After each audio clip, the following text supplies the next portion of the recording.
This is Borders Rugby Special on Borders Rugby Radio with Stuart Cameron.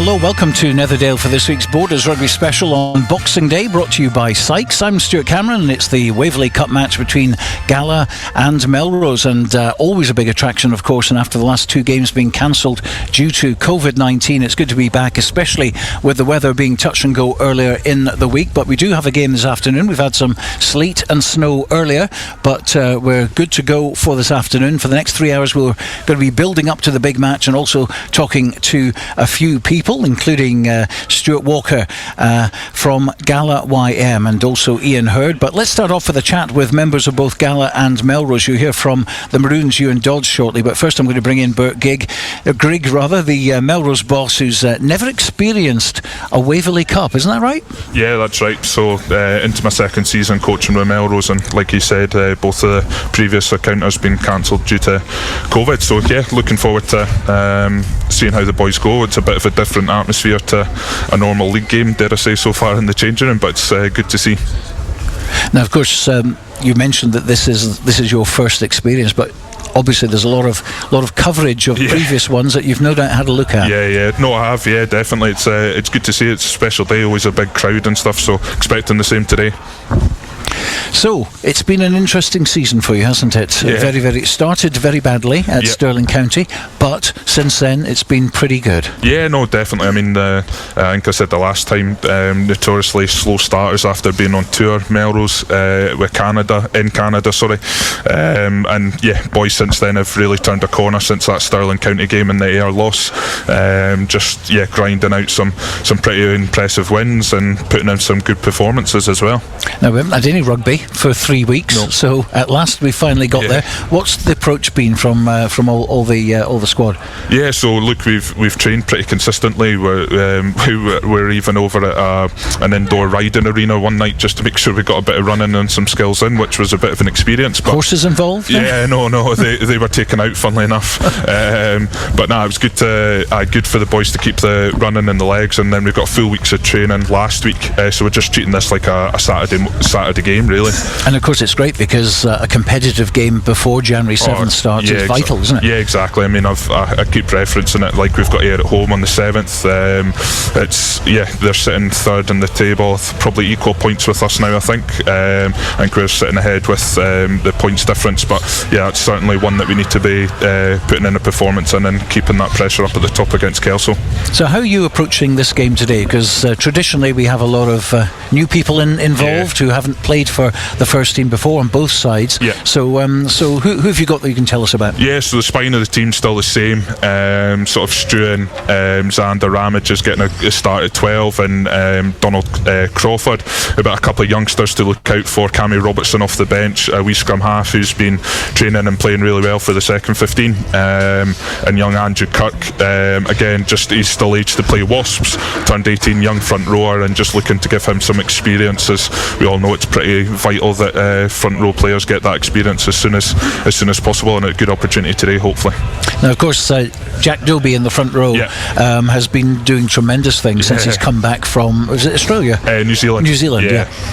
Yeah, no, he's been doing great. I mean, putting in some real good performances. The amount of times refs are getting told by the opposition before games, can you watch out for their one, boring in and whatever else. And to be fair to Jack, his technique's good, and he's been a real asset to us since he's returned from New Zealand. But the rest of the lads as well must be absolutely buoyant. Yeah, massively. I mean, look, winning rugby makes everything a lot easier, doesn't it? It's just keeping that confidence high, but yeah, just making sure that we're focused on the performance today. I think it's the key messages for us. Now, of course, National 1 has the 12 teams, and we look at it now and we think, we're in the home straight, but there's still 9 games to play. Yeah, so we are back to back. Like, we don't have a free weekend now all the way through until the Melrose Sevens, finishing here with Gala on the 18th, and then I think we've got a game on the 1st of April now as well. So including the Border League game and a couple of rearranged games, we're pretty full on now until the end of season. And what would you say has pleased you most so far out of this season? Out this season, I think just look at the boys could have potentially crumbled after the first couple of games against County and Ayr, like we talked about, but now they've really worked hard, and look, we've got a real good group of senior players in there that help drive sort of standards and stuff like that, which has been probably the most pleasing thing, that they're the ones on the pitch making the difference. So what about these conditions today then? We've had sleet, we've had snow, we've had driving rain earlier on. It's absolutely gorgeous at the moment, I have to say, but that might not last by 3 o'clock. Yeah, no, here's hoping it does stay. It's look, the pitch underfoot's in pretty good condition. It's well looked after, as we know, and look, it's probably, we would still prefer being at home, or we prefer running about on the 3G, that's for sure, but look, the conditions underfoot today aren't going to make that much of a difference, I don't think, and we'll just hope that rain stays off. Well, we certainly wish you all the best today. Thank you much indeed. That's Bert, Grigg. We're going to bring in your opposite number for the moment for today. That's Euan Dods, two of them shaking hand. Pop the old headphones on there, Euan, and there we go. I think we're ready to go. How's your Christmas been? All right? Yeah, it's been good, thank you. Yeah, really good. So Christmas is by now, and we're down to business today, so looking forward to it. Yeah, how have the guys spent their Christmas? Because obviously day before a big game. Yeah, guys were quiet with the expectation of obviously going on this game with Melrose today, so yeah, guys are really looking forward to it. We've had a few weeks without a game, which has allowed us to almost reset. We've had a few disappointing performances. We've had to reset and go back to the drawing board a wee bit, so that's what we've done, and now we'll look forward to seeing the reaction that we get out on the field today. Because as you say, it's been a difficult December for Gala, and of course exacerbated by the fact that you've had no rugby since then. So Stuart Johnson obviously no longer head coach, no rugby since December 3rd, coming off the back of 3 heavy losses, and I guess you really need this game to kind of regroup again. Yeah, absolutely. I mean, yeah, it's been disappointing not having rugby, but we looked on the positive side of that, and we actually get a chance to look at ourselves and like a period in season that you don't usually get, where you get 3-4 weeks to yourself, where you can actually look at how you're going to do your job differently, and putting a bit more onus back on the guys to take a bit of ownership of their role. So we've had a good, I think, 10 sessions since our last game, so yeah, it's been really good. There's been a real buy-in, and now it's just the proof's in the pudding. We go out there today, and hopefully we can put on a performance that is good enough for this jersey, which hasn't been the case in the recent past. So what's happening now as far as the coaching setup is concerned? Obviously you're involved, and Craig Dods is involved. What's going on at the moment at the club? We're just all chipping in at the moment. There's been no decision from the club as it is.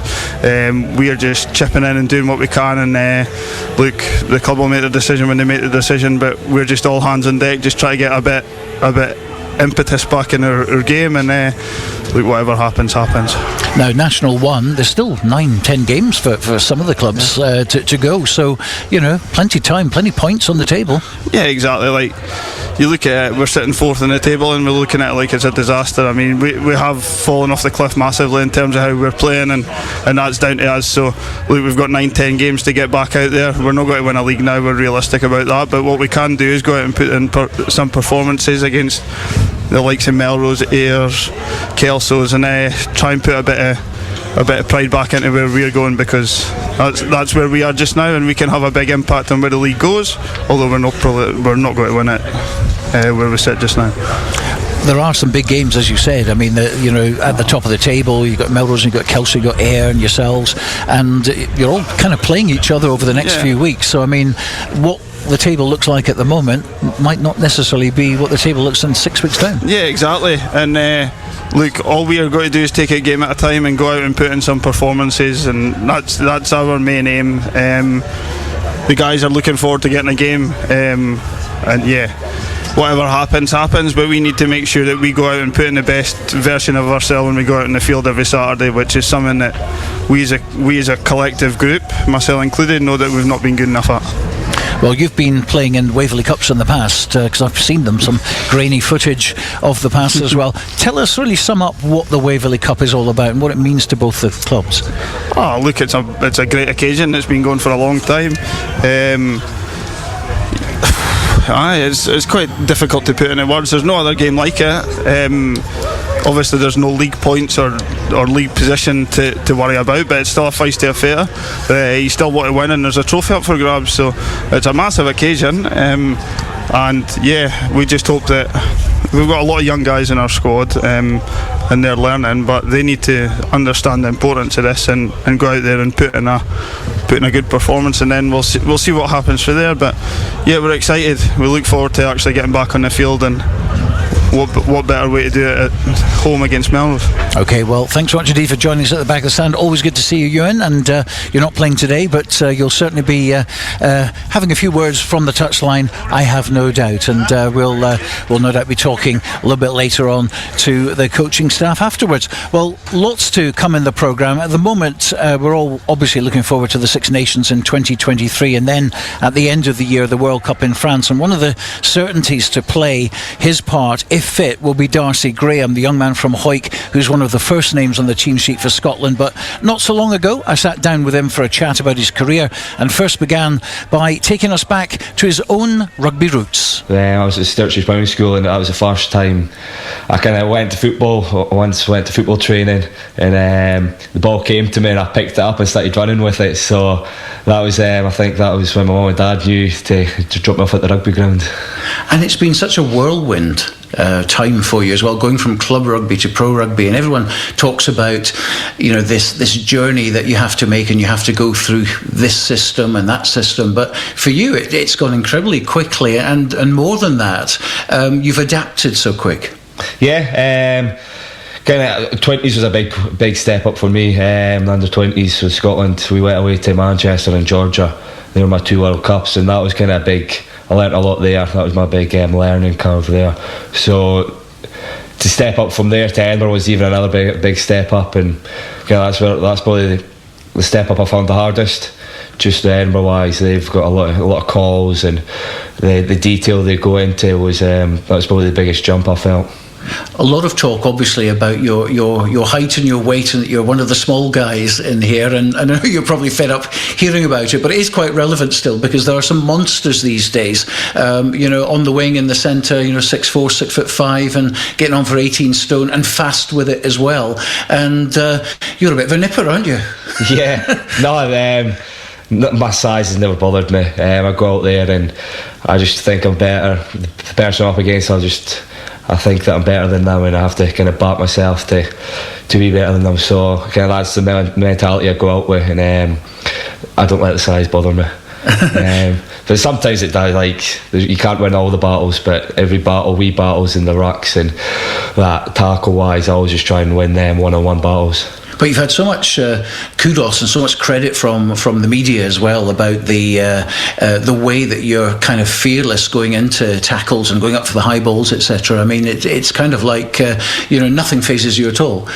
No, that's just me. I just kind of throw myself out there and kind of do it for the team, and that's kind of my best interest is for the team. So I kind of don't have much respect for my body in that sense, but no, I just kind of go out there and throw myself about. So it's never been a concern for you at all? No, never. No, I've just always done it. For you, it seems it's all about when you get that chance, you take it, and you have. Yeah, I'd say it's just when you get the chances, you have to take them. Every rugby player, you have to fight for it, and go out there and work hard. It doesn't just come easy. You have to work hard for it, and every pro rugby player will say the same. So, but when you definitely get your chances, you have to take them and be in top form. But I love the pressure games, the big games, and I love them pressure games, and that it gets me really fired up for them. And going back to the Hoyk days as well, when pre-Hoyk, in fact, when you were playing for the Hoyk Wanderers and the school teams up there, what was your own kind of attitude? I mean, were your ambitions then to just get a Hoyk green jersey on you, or was it more than that? No, definitely. Like every time when you're from Hoyk, play rugby, that's all you want to play for. You want to pull on that green jersey, and then pull on the Scotland jersey, and that was my aim. And so yeah, I just always wanted to play for Scotland. There's a few of us, there's me, Fraser Rennick, Grant Hagan, that they were all came through the age grades, and they're 16s, 17s, 18s, 19s, up to 20s, and it was quite nice to have that group. We were all kind of aiming for the same thing, so that kind of pushed us on. We all done the gym at the same time and trained at the same time, so it was always quite nice to have that competitive edge all the way up through the age grades. And there's a big sense of history about the club as well. I mean, it is the most successful Borders club, certainly, and tremendous amount of internationals and heroes like Jim Rennick and Hugh McLeod and all these. And now, of course, you can add Darcy Graham's name to that. But back then, before you were famous, what did these guys mean to you? And what did the kind of the history of the club mean to you? Yeah, no, I've always looked up to these boys. You see their photos up on the wall down at Mansfield Park, and you always want to get your own one up there, and you see them in their capped photos, and you always wanted one hanging up on that wall, and it's a very special wall there, so you always looked at that. And now you have. And now I have, yeah. What's that like, looking up at that same wall now with those same old pictures, and now your one's on there as well? It's quite special. It's a lifelong dream, so it's very special. Now, of course, getting that Scotland cap, it was down at what used to be called the Millennium Stadium. It's now the Principality Stadium, and it was the Doddie Weir Cup, and it was 10 minutes that you got at the end of it. I mean, just to walk on that pitch. And did you know that you were going to get a little bit of time there? Did Greg hint that you were probably going to go on 10 minutes to go or something? No, I was kind of just going with it. Then I looked at the clock at 70 minutes, and I was like, probably won't get on. But Stuart Hogg said to me, he's like, he wasn't playing, but he says, just, I know you're on the bench and it's your first cap, but just stay in the moment, stay in the game, and just stay in the game, even though I'm sitting watching it, just stay in the moment and that. And when I get on, it wouldn't be a big jump for it.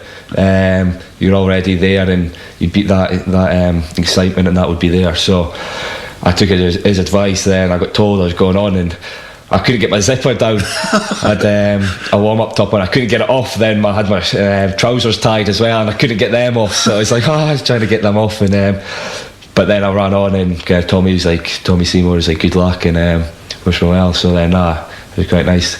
Did you have actual time to enjoy that moment? It went by so quick. That was the quickest 10 minutes of my life, and before I knew it was all over, and we were trailing. So I kind of just wanted to get into the game early, get my hands on the ball. So I only got the ball twice or something, and I just wanted to get on the ball and do something. Well, let's talk about that Scotland-England game down at Twickenham, then the Calcutta Cup, 31-0 down just before half-time, before McInally went over, and a little bit of glimmer of hope before half-time. What happened in that first half? The half just went so quick. Before you knew it, we were in at half-time, and we never started till we wanted to, and we said we wanted to go out and start well, but we just never, and I don't know why that happened, but second half was just different level. That Stuart McInally try just before half time really kind of injected some adrenaline into the whole setup. Is that fair to say? Oh, definitely. Stuart McInally is a class player, and you'll play till the 80th minute. So no, to get a try for him kind of gave us a bit of hope, like you said, and a bit of spark back in the tank. So it was good to go into the changing room for that, just off the back of that. We won't talk any more about the first half. Let's talk about the second half. It's a much more fun thing to talk about, and it was just dreamland time. But you never write off England, and they came back and got the draw. What were the feelings, say, about in the last 10 minutes or so when you were finally got past them, got the draw, and then got into the lead? No, I just kind of keep the foot on the pedal, really. we just wanted to keep building that pressure, keep them as far away from our try line as possible. So kind of just sticking to our structure and our game plan was kind of the big one. And of course 2 tries for you as well and 2 crackers. You don't you forget about it really. Like you score it, then like it was like go on to the next job and let's go on to it, and I look back on it and it's something I'll stick with me for the rest of my life. But I mean, just scoring in a Scottish jersey, I mean, that's stuff that dreams are made of. Oh, definitely. Like you grow up and that's all you want to do is score, especially against England. Like to score 2 is just different level. Let's put this thing to bed now about the last couple of minutes. I mean, we were way into injury time and Scotland were defending like demons. Yep. And there was the opportunity that England could have scored in the corner. Now, a lot of people, again on social media, having their say, and they're all entitled to do that, they said we should have let them score in the corner because the conversion would have been a little bit more difficult. As it turned out, they went in under the post. But as a player, you don't do that, do you? No, we were just defending that line with our hearts and soul, and we threw everything out there like we did the whole game. We just put everything on the line, and when we were there and they're just attacking us, we hadn't letting them pass that line. That's the mentality. We'll do anything to stop them, and it was after that it was me and Adam Hastings, we ended up like got a scramble tackle in the corner, and we kind of both said to each other after they'd scored, he was like, maybe we should have let him score in the corner, and it would have been a lot harder kick, like he said, and we might have won the game. But at the time you don't think like that. You just don't want them to go over, because anything can happen and they could knock it on. So yeah, we were just defending that line. And of course you did retain the Calcutta Cup, which was an amazing achievement, 2 in a row against England. Ranked what, third in the world. It's not a bad achievement, that. No, especially down there. It was always a tough place to go, but like I said, it was mixed emotions. Like we came back for 32 points down or something, and to draw it was quite. We went in the lead, and that was kind of heartbreaking to lose it at the last gap. There it is, Darcy Graham looking back on his early career and also taking us through that amazing 38-all draw at Twickenham, which happened back in 2019. Well, if you've just joined us, it's Stuart Cameron here at Netherdale. It's the Waverley Cup. It's Gala against Melrose, kicking off at 3 o'clock in about 35 minutes time. We've already heard from the coaching staff. Our commentary team today should be Neil Hinnigan if he gets here. He's got a toothache. He's gone to London. He's gone to Edinburgh rather, to get his teeth fixed. If he manages it, that would be great. But we do have a substitute. We have Bruce McNeil, also from Coach Kelso, player coach at the moment, and Iain Heard, and also it's a welcome to Bruce Millar as well. Good to see you back. Good to be here. It's a bit like a Monty Python sketch at the back of the stand at Netherdale just now. Was it Bruce here's in charge of logical positivism and Bruce here's in charge of the sheep dip? Bruce McNeil, first of all, you've never obviously played in a Waverley Cup because it's on a Gala and Melrose, but you've been here a couple of times. It's a special fixture.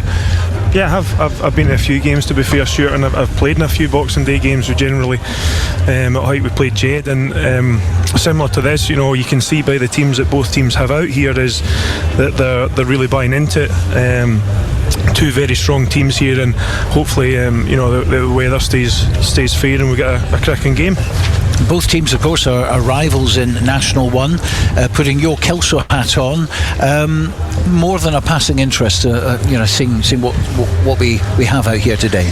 Yeah, listen, I'm here to enjoy the game first and foremost, but obviously, we still have to play them again in the league, so it'll be interesting to see, who's maybe some line-out calls that I can maybe pick up on or something along the line. But no, just looking at the teams, that there's a couple of key battles here that I can see that sticks out straight away is Harris, Rutherford and Struan Hutchison, the 2 10s. They're 2 cracking players, and I believe they'll have massive influences on this game. Harris, young laddie in Scotland under 20s, he's just going to get better and better, and obviously Struan's experience will probably come to the fore in one of these sort of games. But from a forward point of view, Liam Scott is one that we always generally talk about in the changing room. He's just a master at the breakdown area, and he just really never stops. He's got a massive engine and he's into everything. He'll be a massive influence for Gala today, and obviously his opposite number in Elliot Ruthven.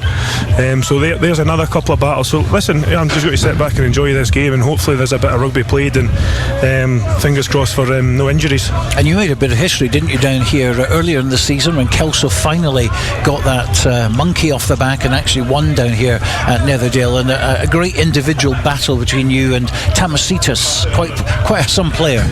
Yeah, he's a cracking player, isn't he? He's very influential for Gala, but I see he's not here with appendix problems you were saying before, so that will be a massive loss to Gala, because when we played them down here, he was a very influential figure, and obviously the cornerstone of the scrum, which in these types of games, if you don't get the scrum going correctly, you could be under a serious amount of pressure. So yes, he will be a miss, and he's a cracking player, but listen, it'll not be long before he's back and causing some mayhem in the near future probably. So when do you play them? I think is it end of January, begin. So he might be back. Probably, knowing our luck. But listen, to be fair, we'll worry about that when the time comes, because there's a lot of water to go under the bridge before then, Stuart, to be fair. So we've got big our first game of the season, the 7th of January, so that's all we're focusing on at the moment. Okay, well, let's bring in Bruce Millar, who was supposed to be here a couple of weeks ago, and it was all snowed off. So you didn't make your Borders Rugby radio debut back then, but you're here today. I am here today, and it's rather chilly today as well. Yes, it's freezing already. You've got history at obviously Kelso and also here at Gala in the past as well. Yeah, this is pretty much where I started coaching, although it was S&C I was doing then with George Graham, but I was just chatting to other Bruce off air and just talking about you. It's a really great club. I still feel a little bit like I'm coming home when I come to Gala. There was just something about it and the people that were here at the time that I really enjoyed, but then of course at Kelso not at the same time as Bruce, so we never worked together down there, but no, I always enjoy coming to Netherdale. And as you and Dods said, okay, there's a trophy at stake, but it's just the passion of the Waverley Cup. There's just something about it,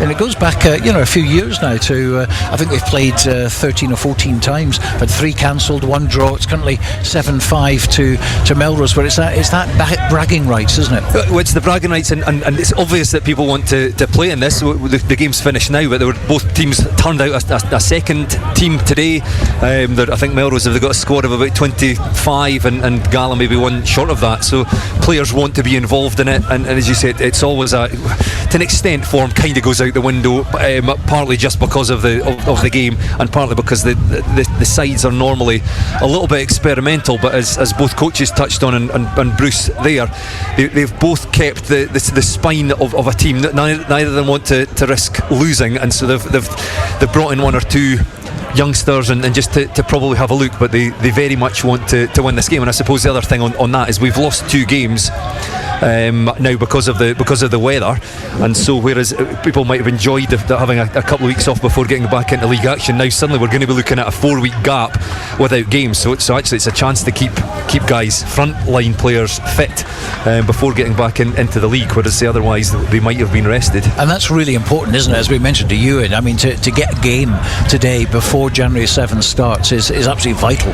Lots of teams would have killed for this, that are say sitting twiddling their thumbs and just waiting on that next league game coming round and wondering how do they keep their players match fit. It's all very well just training, but Bruce said that the Kelso boys had a kind of in-house match just to keep that level of intensity there, but you really can't quite replicate what you get in a match, and certainly a match that's always of the intensity of the Waverley Cup.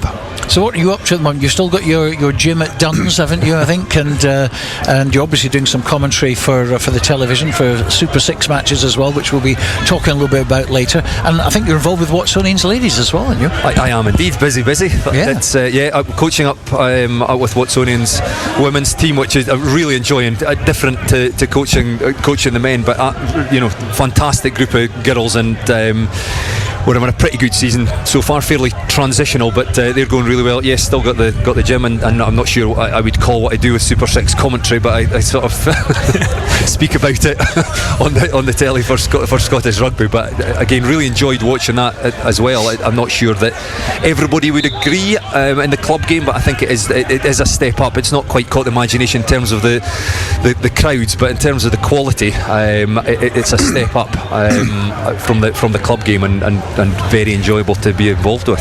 I'll turn back to Bruce McNeil again. I mean, this revival at Kelso has been tremendous, hasn't it? I mean, we've always over the years seen Kelso really struggling at the bottom end, simply because you have a lot of farmers in there, like yourself, of course, who find it difficult to actually get on the pitch sometimes, particularly for away matches. But this year, everything seems to have clicked.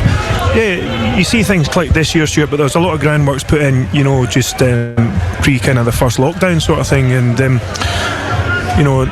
myself and Neil Hinnigan and Kev Watterson, we kind of sat down and says, look, listen, do we want to do this sort of thing? Because we had a few opportunities before to go into Kelso, and the timing wasn't right. But when me and Kev and Neil got together, we thought, right, okay, there's changes here, people's wanting to change, for the better, and we went in there with an attitude of that we have to change things. We have to first and foremost get the players to enjoy their rugby, and then secondly was to respect the jersey and making sure that any paying customer comes through the gates at Poynter, that we do the jersey justice. It doesn't mean we're going to win every game, but emptying the tank and giving our all is all that we can be asked for. So therefore you get guys buying into it. Boys are obviously wanting to get into the team, so that creates a bit of a competition for places, and it has a snowball effect, and everybody wants to play in a winning team. So listen, we've had no problems getting guys to training. If anything, me and Kev's probably trying to hold the boys back a bit, because they just want to move all the time, which is it's phenomenal, and it's 100% down to the players and where we are at this moment, because they just want to get better, and they ultimately want to get Kelso where they think it should be. As we said before, we're only at the halfway stage now. We realise, listen, we've got two teams out here in front of us that we've still to play at Poynter, and you just do not take the games for granted. So we've got a long way to go, but for the first half of the season we've got respect back in the jersey, and we've got competition for places. So everything at the moment is as good as can be, to be fair, but after this break, kind of all momentum could potentially be lost, sort of thing. So it's just making sure we manage the Christmas and New Year period fairly well, looking to get into the bigger game with some sort of momentum that we can try and generate during Christmas and New Year. Well, more from the two Bruces very, very shortly, but after the break we're going to be putting the spotlight on another Gala team in Gala YM and have a chat with Iain Heard. Based in Galashiels but covering the whole region and beyond, Borders Mortgage Hub is your one-stop shop for all things mortgage related in the Borders. Visit us at bordersmortgagehub.com or call us on 01896 807 008. That's 01896 807 008. Borders Mortgage Hub. Mortgages for the Borders in the Borders. Hi, Nicky Walker here, Curriculum Manager for Borders College Sport. Are you passionate about sport? If so, then look out for the return of our Borders College rugby, football and hockey courses in early 2023. Borders College, regionally focused, globally engaged. To commemorate the 7th anniversary of the opening of the Borders Railway, an 8-DVD box set is now available, featuring the complete series Borders Railway from start to finish, plus the full hour-and-a-half documentary 5 Years On, which examines the possibility of an extension to Carlisle, plus extra features, including a cab journey along the entire Borders Railway, all for the special price of just £14.99, including post and packing. You can get your copy direct from hotdisc.co.uk/shop. That's hotdisc.co.uk/shop. The 8-DVD box set, the complete Borders Railway, is available now. When the weather's dreich and a storm's a brewing, you need a strong, windproof, quality umbrella delivered with good old-fashioned customer service and at an affordable price. Up here in Umbrella Heaven, we say you tackle the ball, we'll tackle the weather. UmbrellaHeaven.com for when the heavens open. Hello, this is George Ingles here, and I'm thrilled that my songs are now available on 2 albums, Anthology and Lockdown Blues. Late in the evening, she's wondering what clothes to wear. Both available on iTunes to download and stream. I am the train, been gone since 69. George Ingles Anthology and Lockdown Blues. Check them out now on iTunes and other digital sites. This is Borders Rugby Special on Borders Rugby Radio. Yes, welcome back to Netherdale. We're not long away from kick-off at the Waverley Cup here. It's Gala against Melrose. That's happening in about 22 minutes' time. But let's turn our attention to another Gala team who ply their trade in East League 3, and that's Gala YM. And delighted to say we've been joined by Iain Heard, who's been connected with Gala YM for quite some time, haven't you, Iain? Yeah, good few years, Stuart. What little rugby I played many moons ago. I've been coming up for 35 years ago now. Played a little bit for the YM. I've been back. I did a bit of coaching with them a couple of years ago, and fixture secretary now. So taking over from a guy called Joe Dixon, who'd been the fixture secretary for as long as pretty much everybody in the Borders could remember, I would think. Yeah, we're going to talk about Joe very, very shortly in a little bit more. But what's the current setup down there? Well, we've got a good bunch of guys. I think we would all probably be of the opinion that we're not the most competitive teams in the world, but we enjoy the rugby. We've got a good bunch of mates that just want to have a game on a Saturday afternoon, and we're playing in East 3. We've had mixed results this year. Like a lot of teams at that level, it can be who we've got available. So it's not this level of rugby here that we're watching today, but it's certainly good to get guys playing and get a game. And that's the key, isn't it? Is actually getting people out on the park and giving them the chance to play. Absolutely. I mean, whether you would call it social rugby or whether you call it league rugby with a social aspect, the key is getting people playing rugby. As we all know, numbers are dwindling, and if you've at least got people out. I was at a meeting recently, and one of the comments was that a lot of teams like the YM, Hoyk-Lundeen, Hoyt Quins, etc., success for them now is getting a team on the pitch and keeping the club alive and keeping that history alive. Now, you mentioned sort of the ups and downs of this season. I mean, you're coming off the back of a 68-0 win against Inverleith, which was pretty impressive. Yeah. But on the flip side of that, there were big losses as well to Trinity Accies and to Hoyt Quins as well. How much does that play on the minds of the players as well? Because I mean, it's a total up and down situation. Yeah, I think it does. It's just that very difficult scenario. Is that they're keen to play rugby, but it's not the commitment level that you would have at First Division or Second Division, obviously. So it can be quite difficult.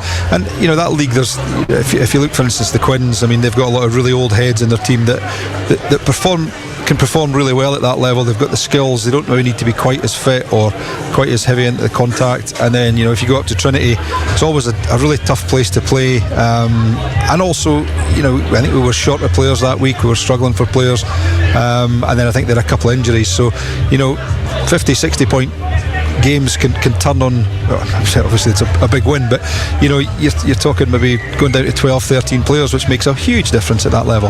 Absolutely. And Gala YM's very much an independent club, isn't it, Gala YM? And we've seen in Hoyk, obviously, in the past there's been Hoyk YM who are no longer, and it's become Hoyk Force, and there's Lundeen and there's Harlequins. In here at Gala, of course, we've had the same kind of situation. Some go under, like the Gala Wanderers now are very much under the banner of Gala, but Gala YM, they want to be independent.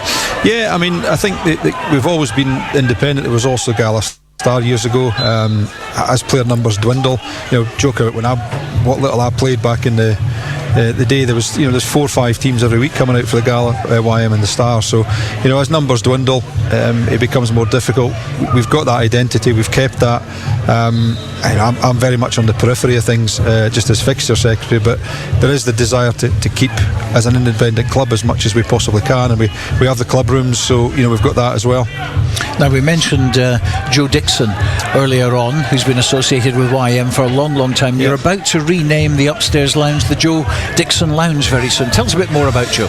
Yeah, so I mean, unfortunately I didn't get a hold of the dates, but I know that Joe mentioned that the year he was captain was the first year he was in the committee, and I can't remember when I spoke to him, but I think it's probably kicking on for 60 years that he's been involved, most possibly even more, the YM, certainly on the committee. He was fixture secretary for the YM, he was fixture secretary here at Gala as well, so he was I like a lot of these old guys. They were older guys that they knew what they were doing. Everything run like clockwork. He's a great administrator. He's a great administrator. Sadly, not keeping as good health wise nowadays, but still one of the characters of Borders of rugby and other sports as well. He's a great bowler as well. He's very much part of the border bowling scene as well. And there's been a lot of characters at Gala YM, haven't there? Absolutely. I mean, yeah, it's interesting, but there's even a lot of people that are here today. So guys like Peter Dods played for the YM, came through. So it's amazing, the standard of rugby that was there years ago. I mean, there would be back probably 30 years ago, there would be a lot of, you would be playing some South District players, you'd have some Scottish internationalists playing, various others. So there was a lot of good characters over the years, yeah. Now your next match, of course, is against Earlston, a local derby there. It used to be for the Juicing Cup. I don't know if that's still going or not, but that's a game that's being played at the Hawk on January the 14th. That'll be your next one. Yeah. So it's always a good game against Earlston. It's one of these ones. It's always competitive. It's never, irrespective of who's further up the table or who's further down the table. It's always going to be a close knit game. They've got a standard of play. We've got a standard of play. Doesn't necessarily work together, and it's probably whose standard style of play that comes through on the day that makes the big difference. So it'll be an interesting game. And what about the future for Gala YM then? Is it fairly okay? You're all looking towards the future in very bright terms? Yeah, I mean, I think we probably 3-4. Forgetting my COVID now, but sort of 4 or 5 seasons, I think it was we had a lot of older players that just helped out as and when. In the couple of years that myself and Scott Chapman were involved, we seem to bring in a lot of 25, 26-year-old guys that just were coming back to rugby, and a couple of mates played. So, we've got a good bunch of players. Obviously, it's going to be more difficult with the Gala Wanderers Gala set up, that players are going to be filtered into seconds, but if we can still pick up some players, we'll keep going. As I say, it's enjoyment rugby as much as anything else. And it's some interesting culture in the East Leagues as well, because we've seen like Hoyt Harlequins in the past who turned down promotion. Other clubs have done the same. They've turned down promotion because they just feel that regional rugby is the way to go for them, suits them. Others are a bit more ambitious, I suppose, and want to go into National League. But when you talk about National League and you see the likes of Orkney and clubs right out in the north, it's very, very difficult. It is very difficult. I mean, we've certainly tended not to travel by bus because of the cost. So it tends to mostly be cars.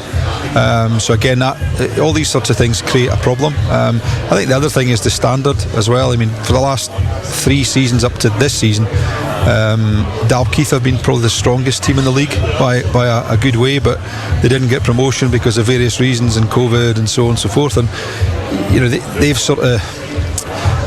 they've gone up a league now, and I think we all thought they would walk it, but they haven't. They've struggled a bit as well. So there's a lot of strength and depth. And I think the other thing is, with a lot of these leagues, if you're playing at home, you're probably picking for your full squad. If you're playing away from home, it's those and such as those that are available. So that can always cause a problem. So I don't think it's the most accurately reflected leagues because of the fact that some teams travel better than others. Well, you'll be doing a little bit of punditry for us a little bit later on, along with either Bruce or Neil, whoever picks up the microphone a little bit later on. But thanks for joining us anyway to talk about Gala YM. It's always nice to talk about the clubs in the lower reaches as well, who are just as relevant as the top ones. And it's great to have you still on board. So well done. Thanks, good luck with the Joe Dixon Lounge. Yeah, thanks, Stuart. That's marvellous. So Iain, we will be hearing from a little bit later on during the game. We're going to bring back the 2 Bruces now, and again switching gear a little bit here, because we're going to have a little chat about the upcoming Six Nations, followed by the World Cup towards the end of the year. Now, Scotland won 2 of their November tests, could have been 4 quite easily. What was your own kind of take on it? I think obviously the Finn Russell debarker is probably the main talking point, and I think we're just a phenomenal team with him in it. I think we can really threaten most teams. I think he's so unpredictable that it's very hard to defend against. He's got so many kind of tools in his box that, is he chipping it, is he putting a high ball, is he putting a crossfield, is he putting a miss one? To be fair, half the time I don't think he knows, but that's why he's so unpredictable. But he's great to watch, and he puts bums on seats, to be fair. And I think we do stand a chance to beat anybody with him in the team. What about the November test yourself? I mean, you've obviously saw them on the television, and there were times where Scotland really played some exceptional rugby. Yeah, I was actually at the New Zealand game, and the first 20 minutes I think most people was ready to walk out the gates, but first 10 seconds first 10, well, yeah, exactly, and to give New Zealand, what was it, 14 points head start within, as you say, really early, it's difficult to come back from that. But the character they showed there, and to be fair, they got the supporters behind them, and they really made a game of it. I actually felt, for 60 minutes we were probably the better team. We dominated a lot of the collisions and contact area and set piece and whatnot, and we made New Zealand look average at times, and that's no easy feat. So yeah, listen, there's a lot of positives to be taken from it, but to take these positives, at the end of the day it's about results, isn't it? And you have to take your chances when you get them. That's the difference at the top level, isn't it? Small things have big consequences, and that's generally been our downfall, is that we've played exceptionally well for maybe 70 minutes of the game, but international level it's got to be on point for 80 minutes to win certainly most test series matches anyway. I think I was just going to pick up on that as well, and that was probably the difference. I was at the New Zealand game as well, and it was superb bar those first 10 minutes or so. We were the best team, I would say, but there were probably another 2 or 3 key moments where we should have scored, and we probably would have scored against most teams, but against New Zealand I think there was one steal by Ardi Savea just before half time. You could almost see it coming, you could see him kind of hovering behind the ruck trying to pick his moment, and he picked it perfectly, and had we scored then we probably would have gone on and won, but New Zealand they just score when, I mean everybody knows this, but they score, I don't know what sort of conversion rate they must have, but very high compared to probably a team like Scotland, and that's something that if we were to improve we would be right up there, but it's just about consistency as well, and there's probably at least one of the games that we would be disappointed that we lost. We really shouldn't have lost. I don't think it was at the Australia game. That was a game, it's not a good Australian side, and we should have won that. Yeah, as we've said, it could easily have been 4 out of 4, and I don't think Grigg Townsend's going to get a better chance, is he? Probably not. I mean, but we've said that before, but yeah, that was maybe as good a chance as he would get to go 4 from 4. But I mean, ultimately that's not important as long as there are positives to take from that. Lots of them. There's stuff to fix. We've got a Six Nations that is much more important leading into the World Cup. So nobody will be caring that we didn't get 4 from 4 in this autumn series past if we build as a team and go on and perform well in the Six Nations and the World Cup. So full of optimism, really, looking at the squad in depth that we have, Bruce. This is Bruce McNeil now. Yeah, absolutely. But I would like to go into Six Nations just playing it down a little. We generally go into Six Nations, we've got a cracking squad and no injuries, whatnot. Let's just play it down and let's just say, we are where we are. We're a small nation. We're limited with limited resources. Players playing in France and down in England and stuff. So let's just remember where we are and the task that we have ahead of us, in beating France and beating England. These are massive nations with loads of resources that we're up against it from a small country like Scotland. So we've got to remember what we are and what we've got, and I think we do pretty well, but let's just realise that we are up against it against these big nations. And Bruce Millar, we're looking at England first up at Twickenham. That used to be, that put fear into everybody, every Scot in particular. Not now. Well, not right now, but I mean, there's a bit to go, and the change of coach. I mean, it's interesting when we touch on it, the change with Gala. You and Dods saying they're not quite sure what's happening, but you find that just about any sport that if you change your coach, you get an immediate bump in performance. Perhaps nothing to do with that coach, just the change and the whatever the change in feeling in the squad, and whether just that change. A lot of people have been critical and saying, well, they should have kept Eddie Jones right through to the World Cup and then made a change, but I'm not sure I agree, and I wonder if we might just get a slightly better England side come the Six Nations, sadly. It's going to be from a Scotland perspective. And looking further into the World Cup in November, a long way to go yet. I mean, 10 months or so, but we can't get away from the fact that in our pool we have the number 1 ranked in the world, Ireland, and South Africa. Who wants to answer that? Both Bruces. Bruce McNeil first. I certainly wouldn't like to be Greg Townsend, to be fair. But listen, as we said before, we just need to be consistent in our performances, and it's you get to that level, and it's small things that has big consequences. So we just need to work really hard, and Gregor knows exactly what he's doing, and he'll have a plan, right through to the World Cup sort of thing. And we're fortunate, and we have a lot of young Scottish boys coming through, and we're creating a bit of depth and competition in the Scottish team, which is all important. So come World Cup time, it's a while away, to be fair, Stuart. You don't know, injuries and form can come and go within a few months sort of thing. So yes, it's difficult, but it's exciting times, and World Cup, anything can happen, as we saw in the football. Yeah, I think that anything can happen at the end there. I agree with Bruce that we have to be realistic about where we are as a relatively small nation, but on any given day we can probably beat just about any team in the world. It's whether we can do it 3 or 4 times in a row that we perhaps struggle with. But there's an awful lot to happen between now and then, not least Kelso against Biggar on the 7th. That's a big one. Yeah, listen, consistency is key, isn't it? And it is very difficult to maintain a high level week in, week out, and I think that is the difference between your New Zealand, South Africa, Australia, because they can just do it every single week. The bad performance is still 95%, and they're just so used to winning, to be fair, and they've got that mentality, and generally it's like losing. It's a snowball effect. When you lose a game, you can get bigger and bigger, the snowball, and exactly the same when you're winning, and these kind of teams like Ireland as well, they're riding the crest of a wave at the moment. So listen, it was just nice to get a few wins under a belt with Scotland, and you never know what could happen. So what about the local input in the Scottish squad? Obviously in the coaching squad as well, you have Greg Townsend, you have John DL, who's involved with the forwards, and then of course you've got Hoggy, you've got Darcy Graham, you've got Glenn Young, and Rory Sutherland as well. So we've got 4 world-class players now in that Scottish setup.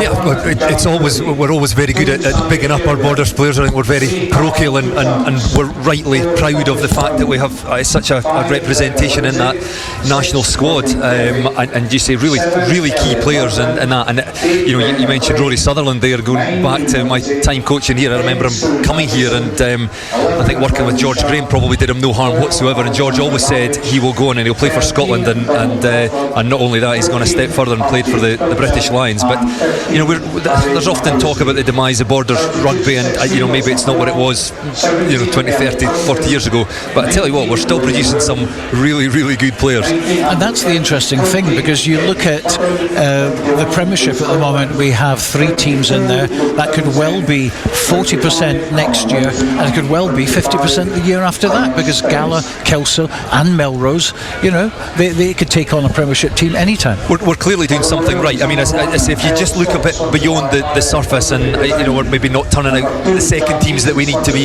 turning out, but I say, on the face of it, it's brilliant to see Kelso doing so well. Melrose likewise, after 2 or 3 seasons in that National 1, having that sort of enforced relegation when you have a Super 6 team, but showing signs that they can get themselves back up again. Gala was just a recent dip in form, but we've got 3 sides essentially in the top 4 places in National 1, alongside the teams that are already in the Premiership. So there's still an awful lot going right in Borders rugby. And Bruce McNeil, I mean, I just mentioned Kelso, Melrose and Gala, all capable of being, doing well in the Premiership in the very near future. But when we look at the semi-pro situation with the Southern Knights, for instance, at the moment there is still this issue where we're not getting the best local players playing for Southern Knights for whatever reason. It's a difficult one, Stuart. To be fair, I sometimes need to bite my tongue on this one, to be fair, because I'm all about playing for the jersey and whatnot, and Borders teams have that in abundance. That's without a doubt.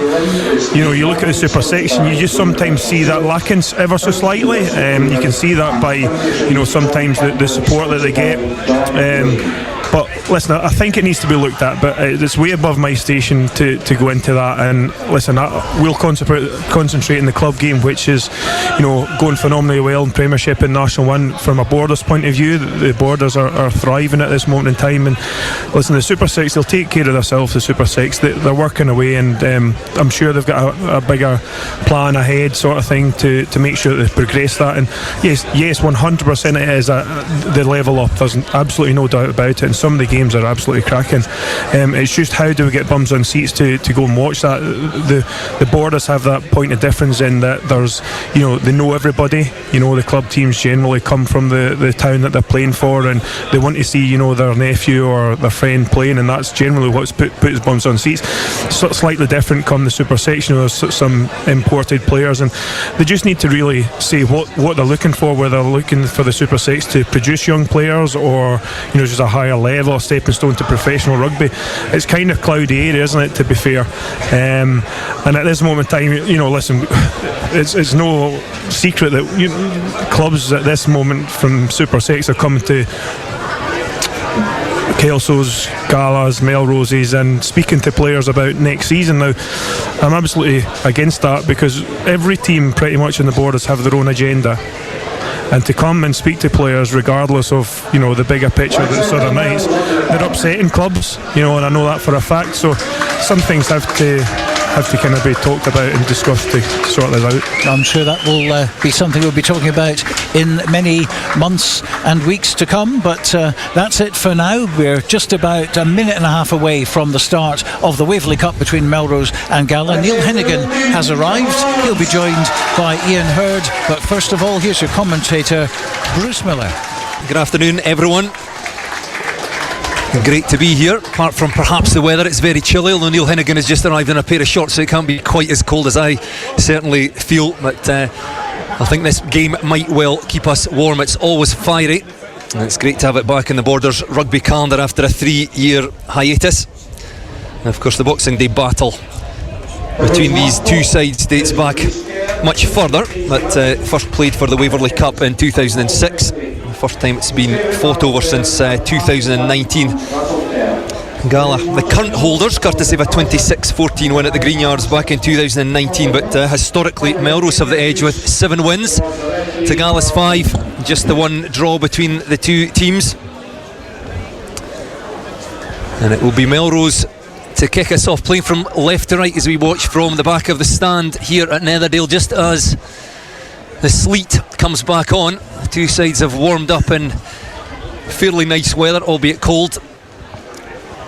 And see Neil Hinnigan just taking his place alongside us with a sore teeth, I believe. And Iain Heard will get their thoughts in just a second, but it is Melrose with the first opportunity to attack over on the far side of the pitch, just outside the Gala 22. We'll run you through the two teams in just a second, but it'll be Sandy Fairbairn to throw in for the visitors. A little bit of movement in their line out, and taken by Gregor Lindsay at the front, off the top and out into the midfield. Xander Ramage throws a little dummy and just carries into contact. And round the corner come that pod of players for Melrose, with Elliot Ruthven, the man carrying the ball. And then out it comes to the captain today, Callum Cruikshanks. Knocked back, and in go the hands from Gala. And it's been snapped up there by Angus Dunn. The referee says play on. And that looked like Thomas Brown, the 4 jersey on his back, kicking that one long. The second row, and not a bad kick either, but stayed in field. And then fielded by Melrose, and again sent long down towards the Gala 22. Craig Dods there. Again just looking for some territory. Gathered by Melrose, and Harry Makowski just outside his 22. And he's made that one contestable, not taken cleanly by Gala. I think the referee will not be particularly happy with that, going off their feet. And let's bring in an ex-referee, Iain Heard, and get his thoughts on that.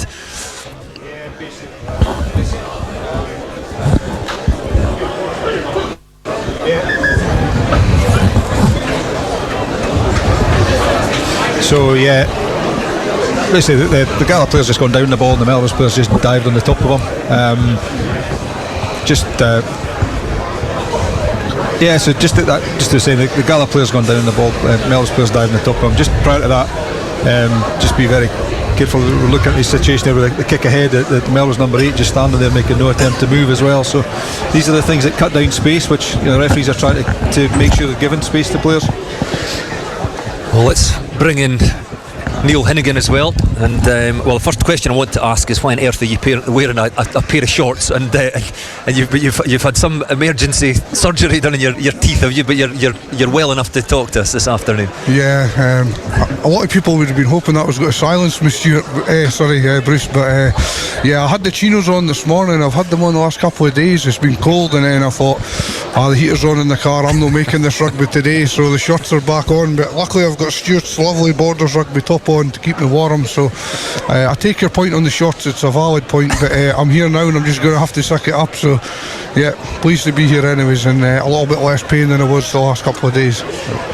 Well, that's good news, and good to see the injured Gala player back on his feet after a bit of treatment. And Craig Dods just steps up wearing the number 12 jersey today, returning to the starting side. Partners Murray Wilson in the midfield, Andrew Mitchell and Ben Gill in the wings for Gala, and Scott Peppers switches from 10 to 15 for Gala. And it's the pack with the ball now from the line out, and the first throw in from Jack Eason, taken cleanly, running through some line outs in the warm up for a long time with Stevie Scott involved in that. That's not a great pass by Lachlan Johnson, and it was Dodds, let's say, with the 12 jersey on, but he'd stepped up as first receiver, and that ball just faded away from him out in front, couldn't quite get hands to it, and a knock on and more treatment to one of the Gala players. Yeah, it's been a little bit stop-started so far, isn't it, Bruce? And just a couple of little, hopefully just a minor injury again here, a bit of treatment, but it's been kicking duels been happening so far just to find each other out, and yeah, that was another mistake. So a chance for the troops to recharge and go again.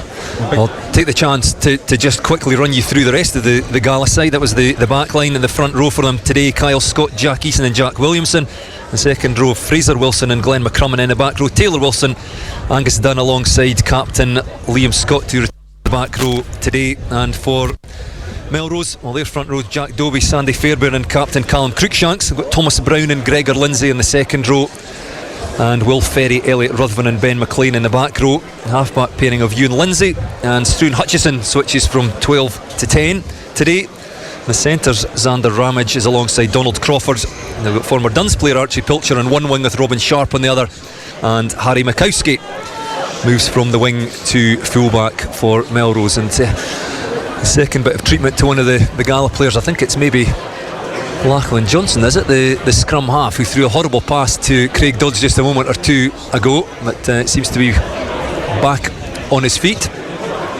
Yeah, just going to say, Bruce, the conditions of it, we were expecting it to be rain and sleet at times today, but the fact that they warmed up in beautiful conditions, they've now had 5.5 minutes, of which probably 2 have been standing about doing nothing while guys get treated. It's not going to help things much, so hopefully we start to warm up a bit for here. Well, we'll get back to the action with a Melrose scrum, so it'll be Euan Lindsay to feed for Melrose, about 17 metres or so in from the far touchline. See, we're watching from the back of the stand here at Netherdale. That's a good solid Melrose scrum, just inching their way forward. Lindsay will look to play it away here out to his half-back partner Struan Hutchison, who puts boot to ball and manages to get that over the head of Ben Gill, a Gala left winger. And he does well to control that, actually. He's pulled it back with his left hand, didn't bounce nicely for him, and then sends that down that far touchline. That's a fantastic kick. You can hear the applause from the sizeable crowd in the stand here at Netherdale. And Melrose tried to play away quickly, but the touch judge and the flag up over on the far side there, and it will be a throw in to Melrose, but just a metre or so outside their 22. Yeah, it was good play there by Ben Gill. He actually maybe just caught out of position a little bit, but he scrambled back and he's actually put in a really, really handy kick, and it basically went 22 to 22 there, Bruce, and a bit of pressure on Melrose now to execute this line out. I think in terms of the positioning there, then actually the Melrose blindside winger had come in and brought Ben with him, and then as soon as Melrose got the ball out, they kicked it back against the grain, so that's why Ben Gill was out of position, I think. Possibly plan move, possibly. Change at half-back for Gala, it was indeed Lachlan Johnson who was down injured, and he's just come off the field down in front of us, so it's a real blow to the home side early in this game. We'll just bring you news of who has replaced him shortly, but for now, Melrose win that ball from the line out and send it high once again, trying to contest that kick, but it has gone into touch again over on the far side, just on the Melrose 10 metre line. It's his brother that's come on, I think, Bruce Fergus. Well, the sleet is getting heavier as well, which you say won't help things at all, Iain. There'll be some pretty cold hands out there. The wingers certainly will be looking to get themselves involved and stay warm in this, but yeah, you're right, it is Fergus Johnson who's on now at scrum half for Gala. There'll be a scrum, in fact. I did think it would be a line out on the far side, but I think that ball has been knocked on by Gala as they tried to catch it from the kick from the Melrose line out. And this time the Gala scrum in the ascendancy, but it's Melrose who get it away and do get it out to the wing, and that I do not think is Archie Pilcher. I think they've switched wings, switched numbers. They have indeed. That's Robin Sharp with the 14 jersey on. Big crowd cry from the Gala crowd there as a big hit comes in, and they've turned that ball over. So it's now Gala on the attack on the Melrose 10 metre line, 15 metres in from the stand side touch line.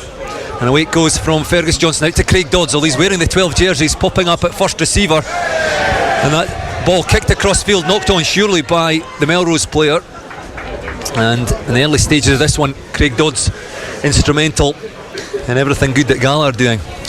Yeah, he's just picking out some space there, putting a bit of pressure on the Melrose back three so far, and it's paying dividends a couple of times already. So yeah, as we know, Craig knows his way around the park, and he's certainly asking the questions of Melrose, and Gala just look like they're keeping things a little bit more simple. Melrose will try to run it out there, and they got caught, so it's not the best conditions, as you've said already, Bruce. So maybe Gala's tactics are maybe just on it a bit better at the moment. Well, a quick reminder that these two sides have met once already this season in the league, and Melrose won that one by 63 points to 15, so certainly coming into this game as favourites, albeit the team's not quite at full strength. But certainly the evidence of the first 7 or 8 minutes of this one, Gala will be much more competitive today.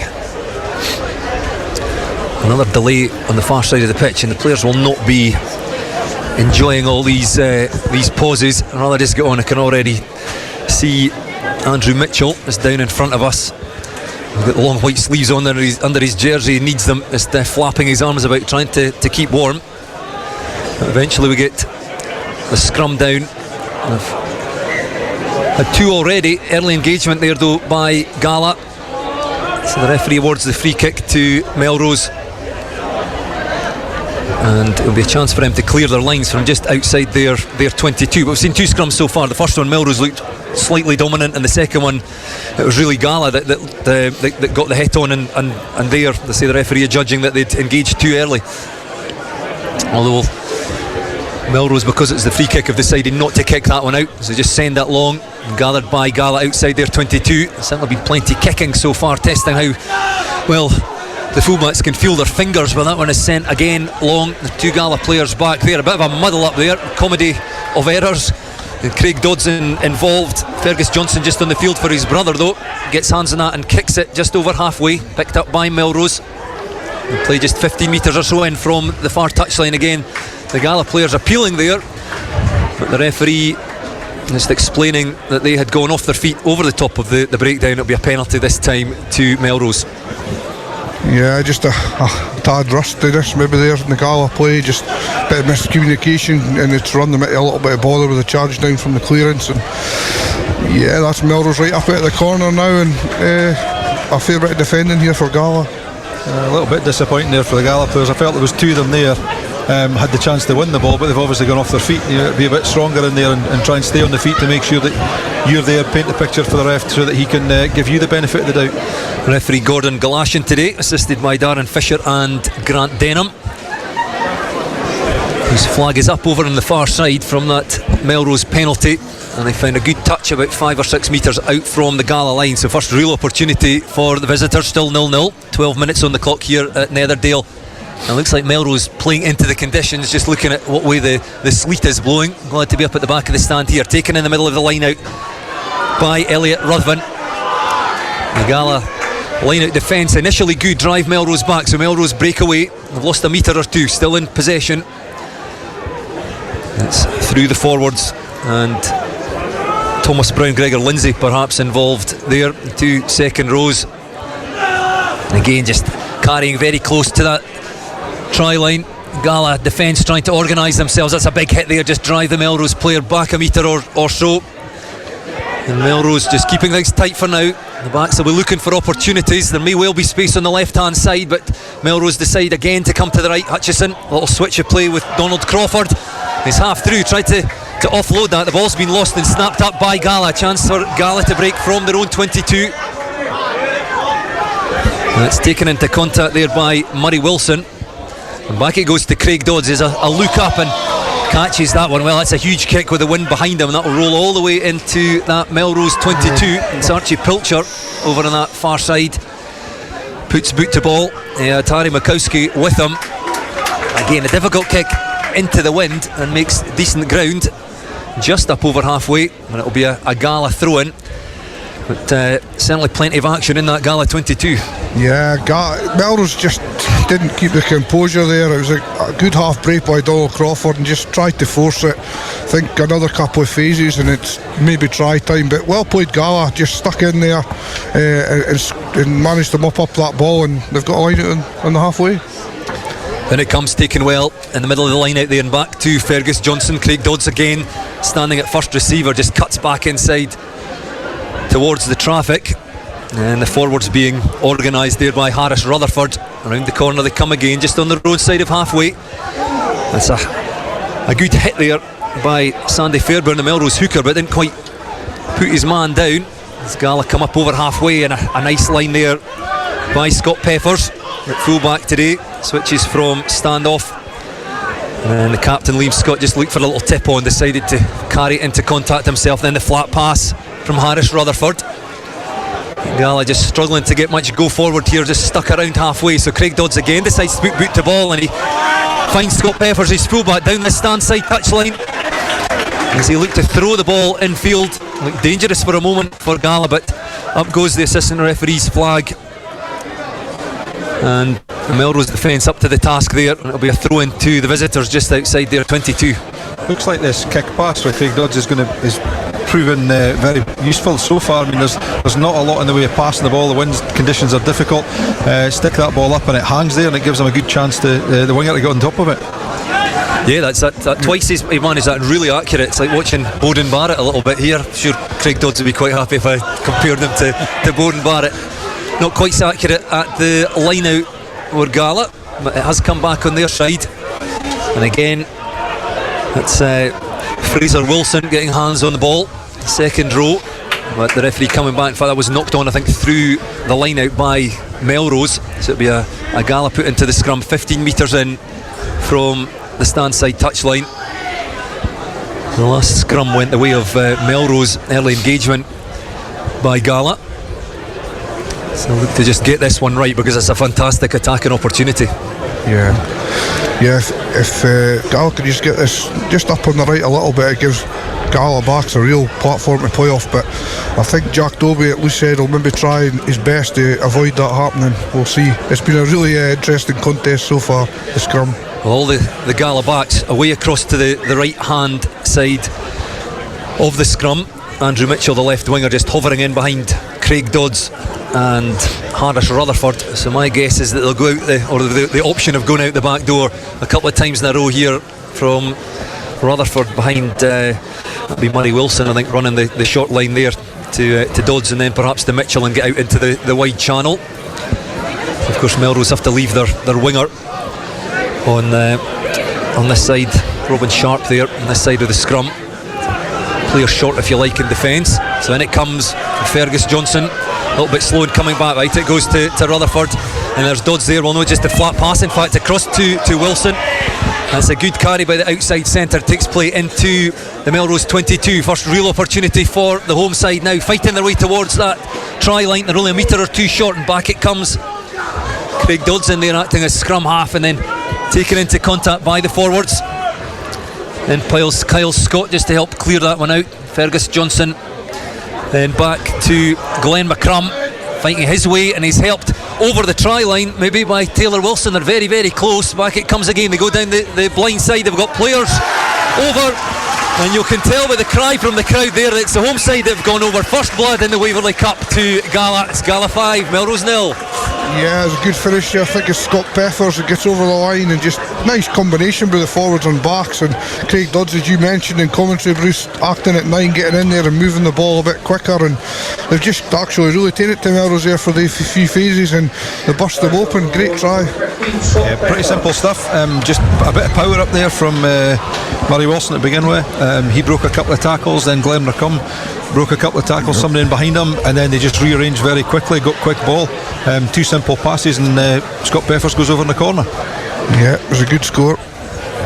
Definitely more like the Gala, we know that one, and very good combination between the backs and forwards, and a fair bit of determination, Iain, as well, just to make sure they were going to finish it. Yeah, and I think somebody said earlier on, Melrose tried to go wide very quickly in pretty poor conditions. Gala have just done the simple things. They've actually hit the ball at pace rather than standing still, so it's as a guy hitting the ball at pace is making a big difference. Oh, great conversion. Conversion attempt from as far out on that right touchline as Craig Dods could possibly have been, but the flags went up, and it's Gala who lead 7 points to 0.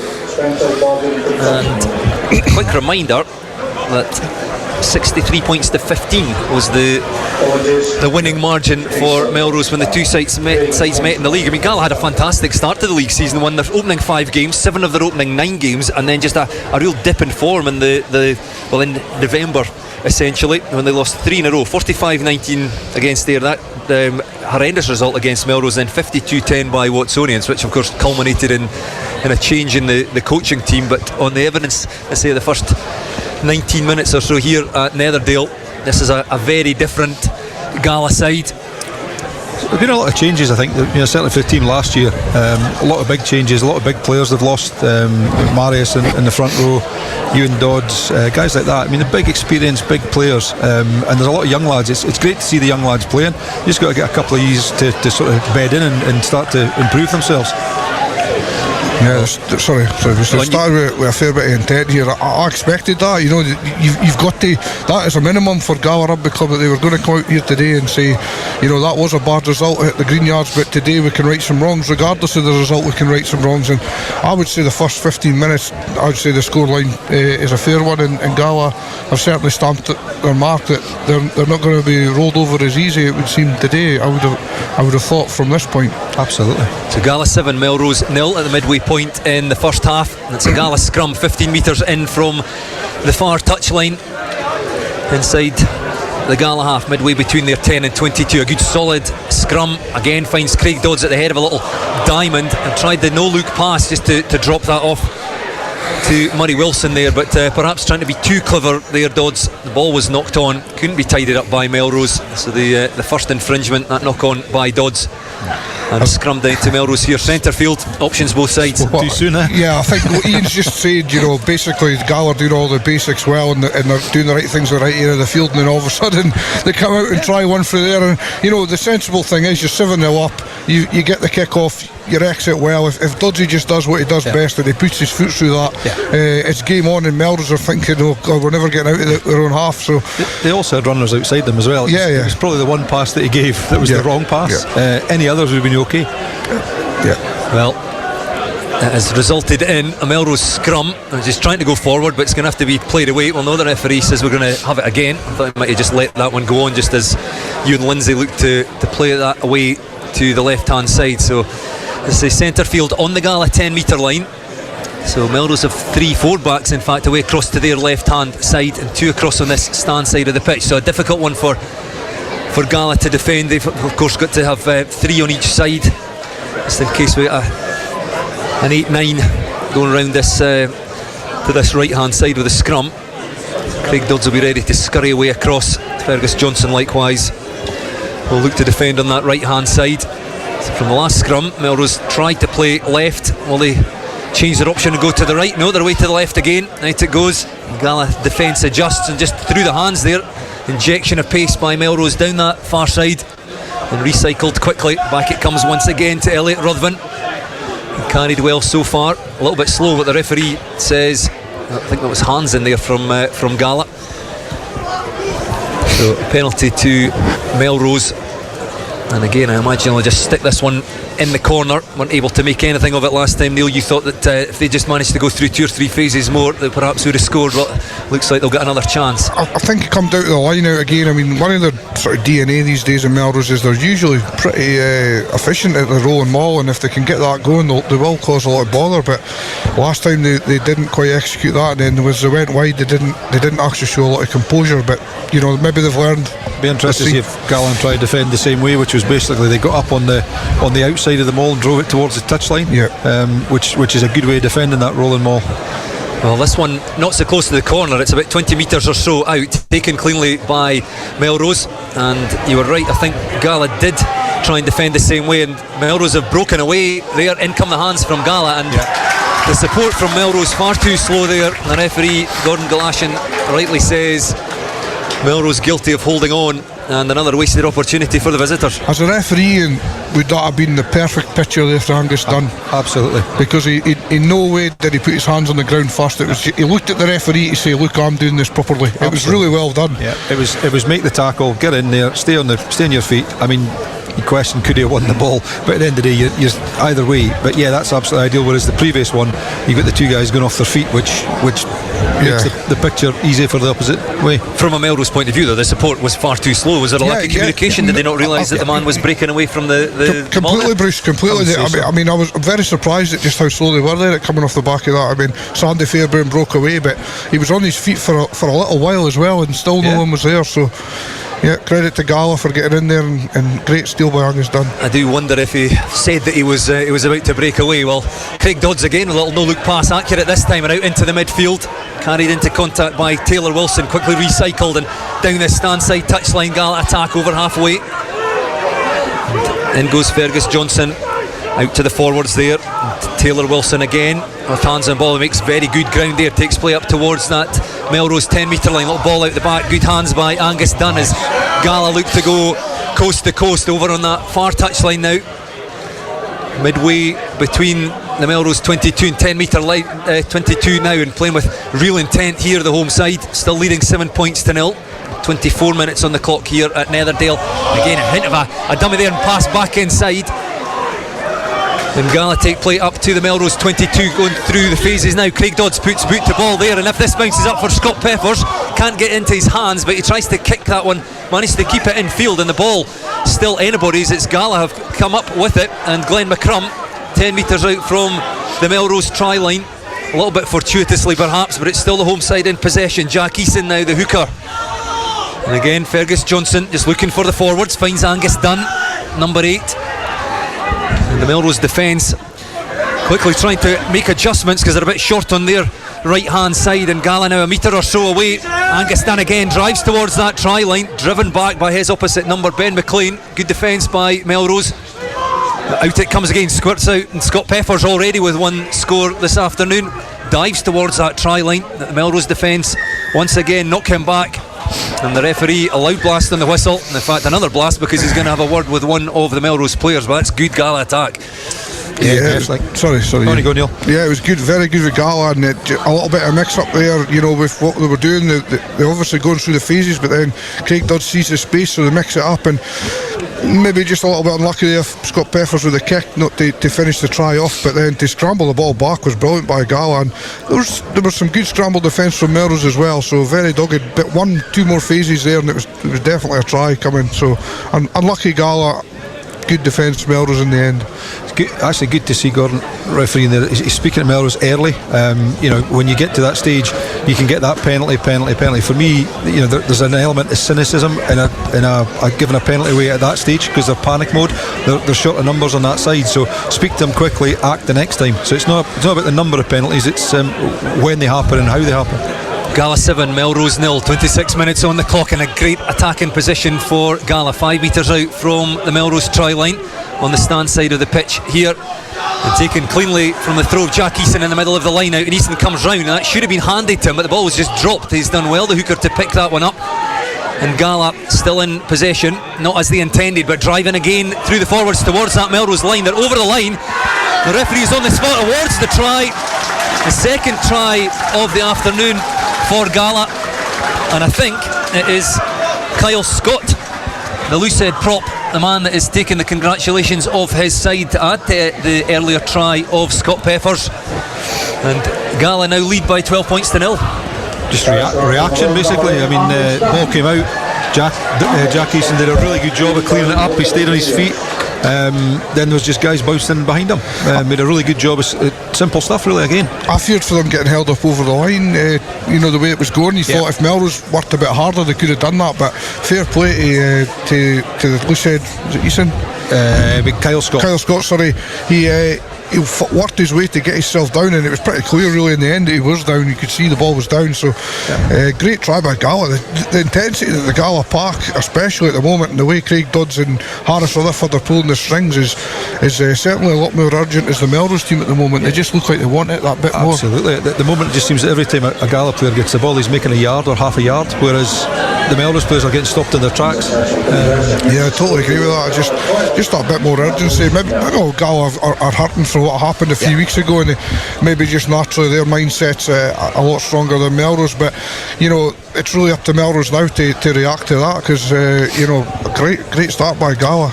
Absolutely. Conversion missed by Craig Dodds, so it's Gala 12, Melrose 0. We're crediting Kyle Scott with that one. There's a question that may well have been Angus Dunn. It was just a pile of bodies, so we'll try and get confirmation of that one for you, but for now we'll give it to Scott Peppers, the earlier try scorer, and Craig Dodds with 1 from 2 conversions. Up it goes in the air. This will land around about halfway and not taken cleanly by Archie Pilcher, the Melrose left winger. He's dropped that one. That was clearly a knock on, but there's a penalty being awarded to Melrose. I'm a little bit confused. I'll have to bring in Iain Heard. I'm going to have to disagree with that. I thought the ball went backwards. I'm not sure what the penalty was for, but I'm pretty sure the ball went backwards.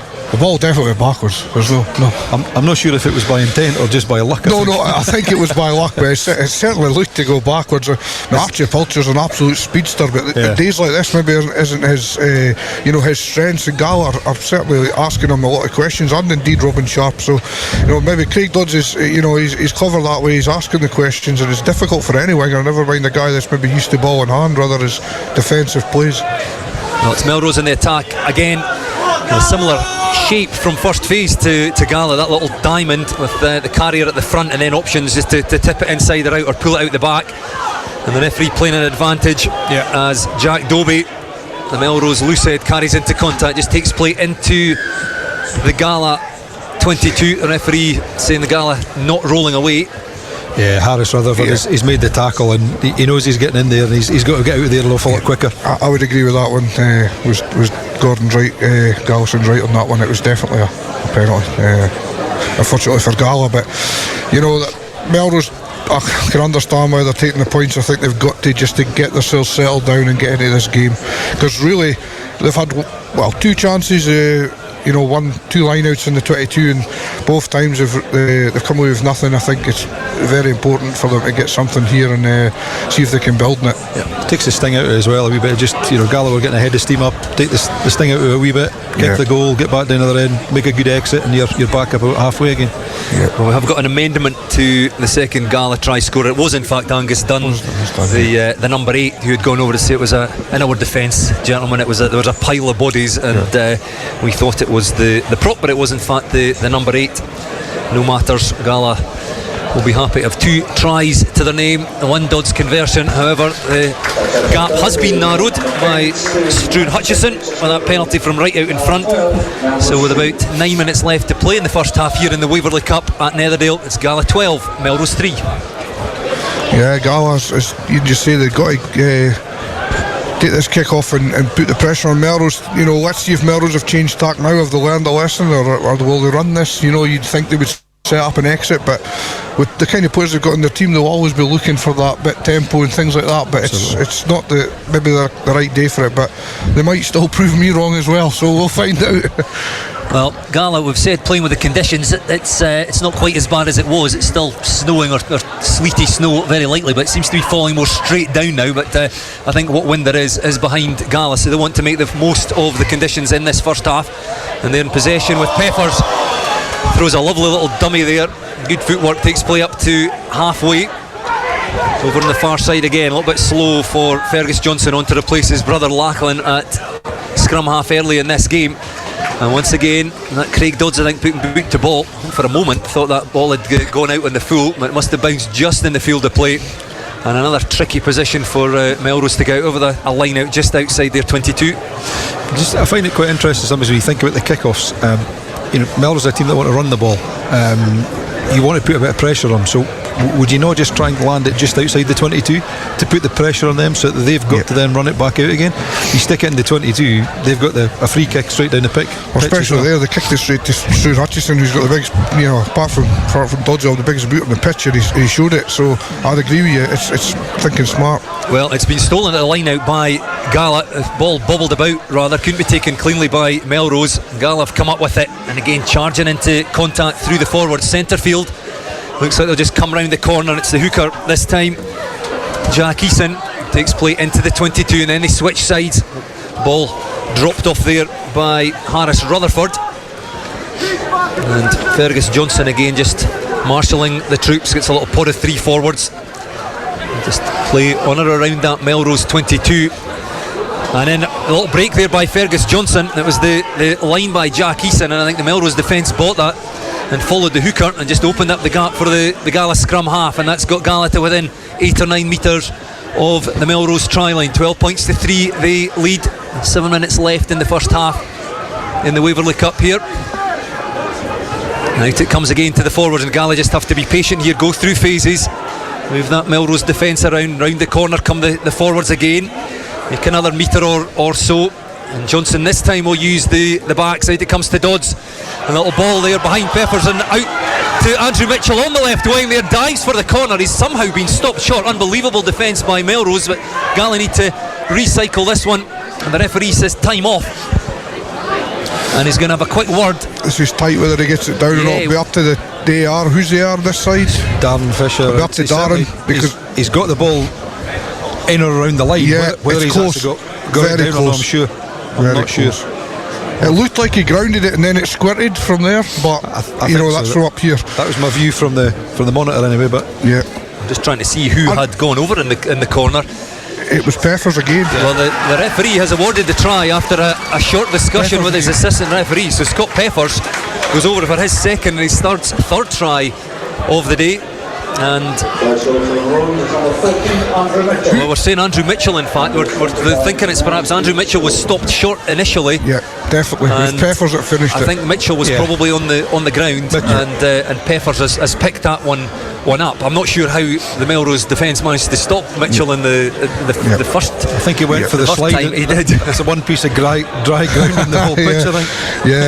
Yeah, he should have finished at Andrew Mitchell, but good defence by Melrose. But last man there, he did really well to stop him. But Andrew Mitchell, we really should have probably used his frame and just carried himself over the line. But he went for the dive early and it didn't make it. But fair play to Peppers. He just looks up, sees the space, and duts it down. But well, we're saying Scott Peppers, Andrew Mitchell stopped inches short what probably should have been a score. But, the announcer here at Netherdale says Andrew Mitchell.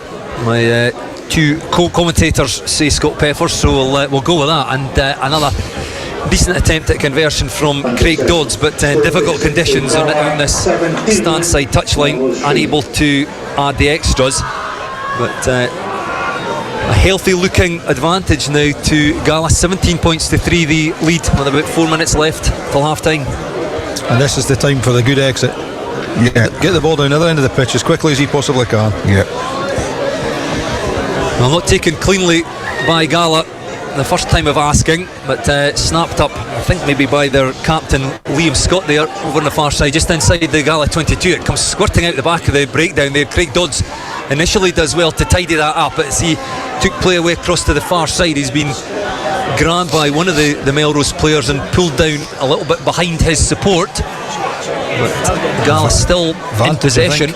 Yeah, referee is playing advantage, and I think there was certainly going to be none accruing there. He's saying that side entry by Melrose just a little bit over-eager, saw an opportunity to win that one. It's poor rugby with both teams here, really. You know, you've got to clear that ball as quickly as you possibly can, and then Melrose have got Gala under all sorts of pressure. They know that if the ball comes out, he's going to kick it 20 yards down the pitch if he's lucky. So, you know, why commit the offence when you just let them have the ball? Don't mention words there, Herdy. Poor play by both sides. Really. I think that poor play for Gala. Technically they should have said happy got away, and then a coach killer for Melrose. They had them under pressure, and the way it is, as you say, they're probably getting a line out maybe 25 metres out, something like that from it, and they commit a crime, and now Gala have the ball. When it comes to the line out and taken by McCrum in the middle of that Gala line out, and they get their maul moving forward towards their own 10 metre line, but then a counter comes on from Melrose and stops that. So Johnson opts to play that one away, kicks it high, and that's not his best work since he came on for his brother Lachlan early in this one. It's come off the side of the boot, goes straight out into touch, and it's an opportunity here for Melrose to attack. Throw into the line out midway between the Gala 10 metre line and 22. The clock ticking down. We've got about 2 minutes left to half time here, plus actually I think there'll be a fair bit of stoppage time because the first 10 minutes of the game we had 2 injuries to Gala players, including that one to Lachlan Johnson, who started at scrum half, had to leave the field to play, replaced by his brother. So it's Melrose now who throw that one in, just easy ball to the front of the line out, taken by Grigg or Lindsay, then out again, and if that had been taken cleanly by Donald Crawford, he was clean through there, but knocked that one on. Yeah, just a bit of timing off there, Stuart. Bruce. I think I would agree with you. If that the pass is just a little bit sympathetic for Donald Crawford, I think he's through there, and Gala would have been in all sorts of trouble. But just almost an unforced error, just through accuracy there, and Gala get let off the hook, so to speak. I'll maybe defend my previous comments and apologise to the players a little bit. The conditions aren't exactly great for things they're doing, but again, it's just sometimes you've got to do the simple things and play to the conditions. And yes, it's nice to throw the ball about, but you know, it's sleet, it's December the 26th. Is it fair to say that like Fergus Johnson won't have the experience at 9 as Lachlan, or? Oh no, Fergus is Fergus is probably played as much at 9. I think the fact for a couple of seasons he played on the wing for Gala, mainly because they had Lachlan playing there. Okay. So I was going to defend his pure box kick, but now I'll just retract that. Well, back to the action, and Craig Dods sends a fantastic kick spiralling away cross field, because it was from the middle of what's a big pitch here at Netherdale, that finds a comfortable touch on the far side, midway between the Melrose 22 and 10 metre line. Perhaps one last attacking opportunity for Gala. Already got a very healthy 14 points advantage, 17 points to 3 they lead as the clock ticks down towards halfway. And I know what the boys are saying about keeping it simple in these kind of conditions, but I wonder what Gala might well try here, see if they can get themselves on the scoreboard again. Taken by the captain, Liam Scott. It did look a little bit squint to me, and the referee has picked that one up, so a wasted chance for Gala there, and it'll be a Melrose feed to the scrum. Yeah, it's a shame for Gala. It's a great attacking opportunity, and just not accurate with the throw in there, and it's sort of tail of the first half really in many ways. It's just inaccuracies, and I agree it is difficult in these conditions, there's no doubt about it. Quite interesting look at the Gala setup there, just even seeing the move they ran there. They had a couple of big forwards standing in the middle of the pitch, and they actually ran Fergus off a short line, which just goes to show that they're setting up, looking at showing something, and they're bringing something else, which is good to see. I think Gala's been really well organised in their setup. You can see the difference maybe in the coaching setup at the moment. They're just looking a bit more organised in certain areas. It's Melrose in possession, though, just outside their 22. Well, they're going to look to run this one, and it goes to the outside centre, channelled, and Donald Crawford dragged down just around the Melrose 10 metre line. Ball has been lost, but there was a hint of an opportunity there for Crawford, dealt with well by the Gala defence. It was lost, I think, by Gala, so it'll still be Melrose in possession.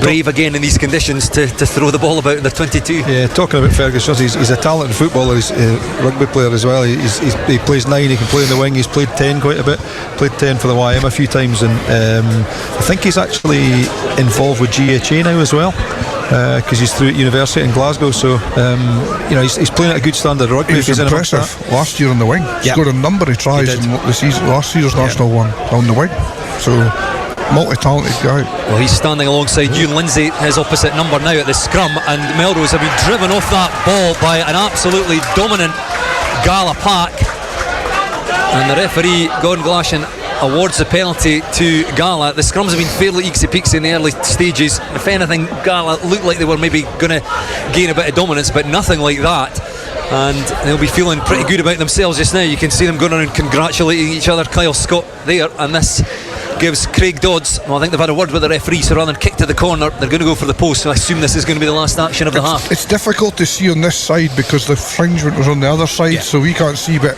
one thing I can see from this side is Jack Dobie's strumming fairly high, and I think the Gala just getting under him a little bit, and he's wrestling and maybe not Stephen staying square. Yeah.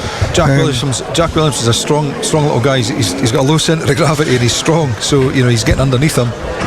Kyle Scott seems to perform week in, week out, and again, from a picture point of view, from a referee, Gala are going forward. I don't think there's any doubt there. It was a penalty, no doubt.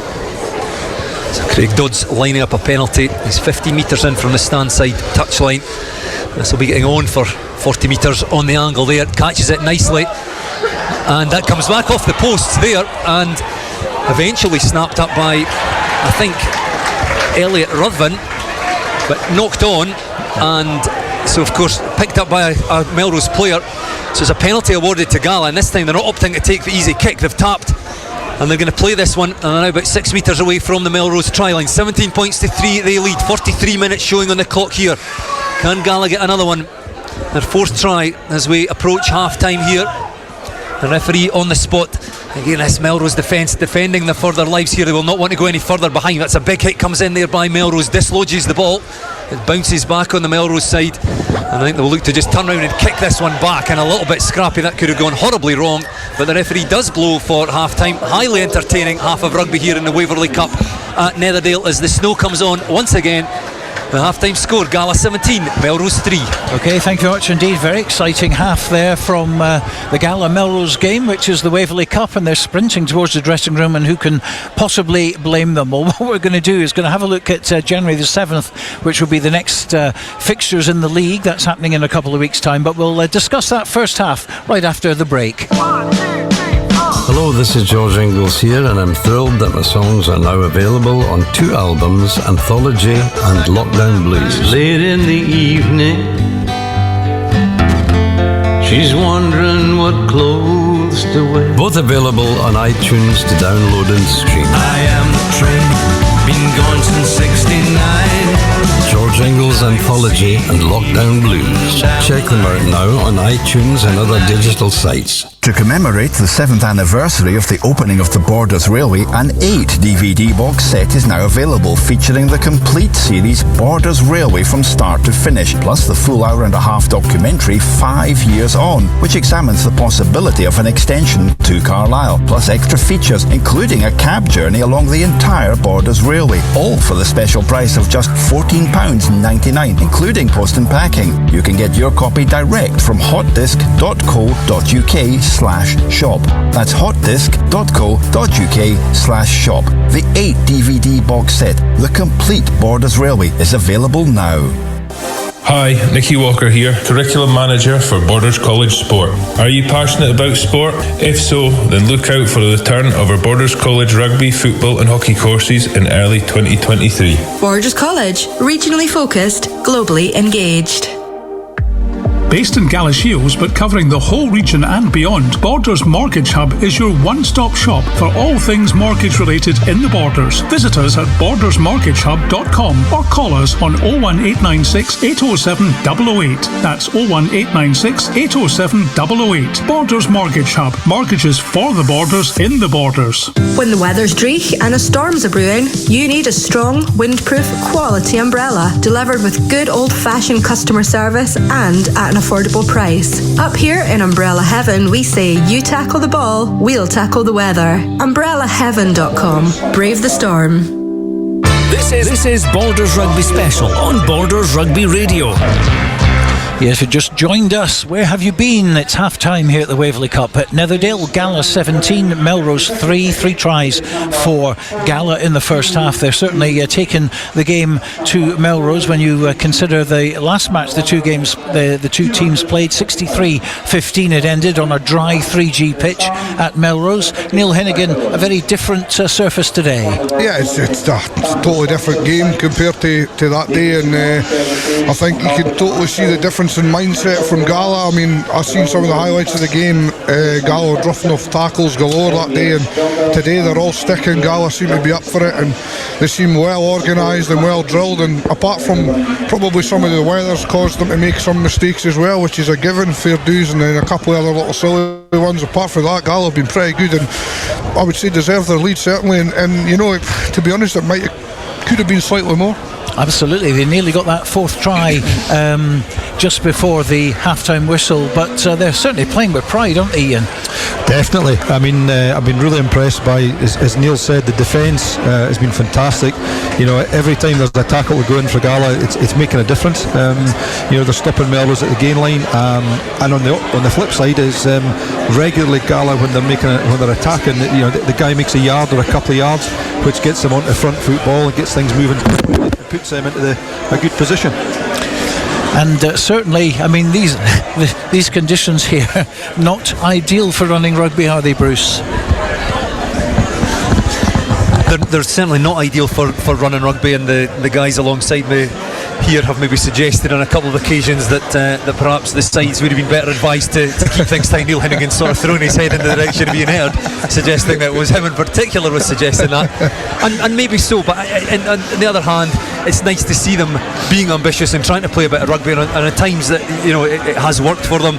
Craig Dods is really trying everything. He's a couple of crossfield kicks, but both sides interested. They're setting up in the same shape of first phase, that little diamond that you see so much at every level of rugby now, and it just gives the ball carrier options. They're trying to go out the back, and just a couple of times it hasn't worked, but it's very nearly come off for him. It came off for Melrose on one occasion as well. So yes, it's not the kind of day for going wide. I wouldn't have thought, but they're still trying to play rugby rather than just clattering it into contact. And these three tries, I mean, they're all basically running tries. They're not pushovers at all in any way, so they're playing a bit of rugby out there.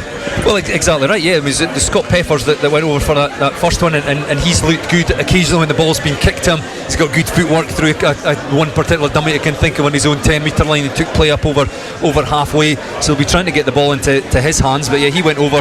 Then Angus Dunn, that was from a bit tighter, but there was plenty of rugby played in the build up to that one.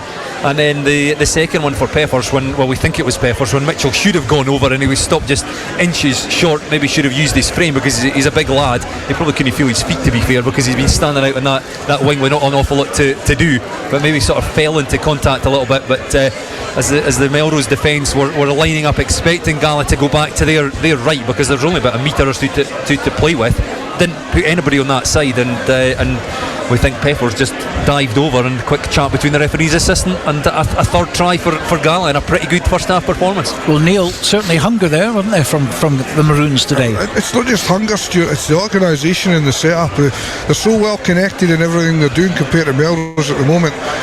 It's like they've got an understanding of what their forwards are going to do, and then Craig Dods, Harris Rutherford, further out is that with Peppers. They were all rugby type brains, and they know what they're doing, and they're all connected up pretty well today so far. And I would say, yeah, we've had a little chuckle about keeping it tight, but Gala have actually played some really good rugby in bad conditions at certain times, and they've also kept the ball for longer periods of time. The amount of phases they've actually went through to score at least two of their tries would probably be 6-7 phases of play in these conditions is pretty good, especially in a border derby where it's a bit manic, whereas at the other end the chances Melrose have had have been pretty lacklustre in that capacity. They've not been well connected, players have been isolated and it's been turned over, and then other times they've tried to run it without getting any purchase up front and going too early. That's my opinion on that. I just think Melrose haven't connected up very well as a team. Well, not sure whether it's 5 minutes or 10 minutes break. I'm sure if there's an option they'll be looking at the 10 minutes in there, but certainly both dressing rooms, a completely different outlook there after that first 40 minutes, Bruce. They no doubt will be, and it's been a while since Bert, Grigg, the Melrose coach, will have to say very much at half time, because they've gone on a 9-game winning streak in the league, and everything has just been rolling on.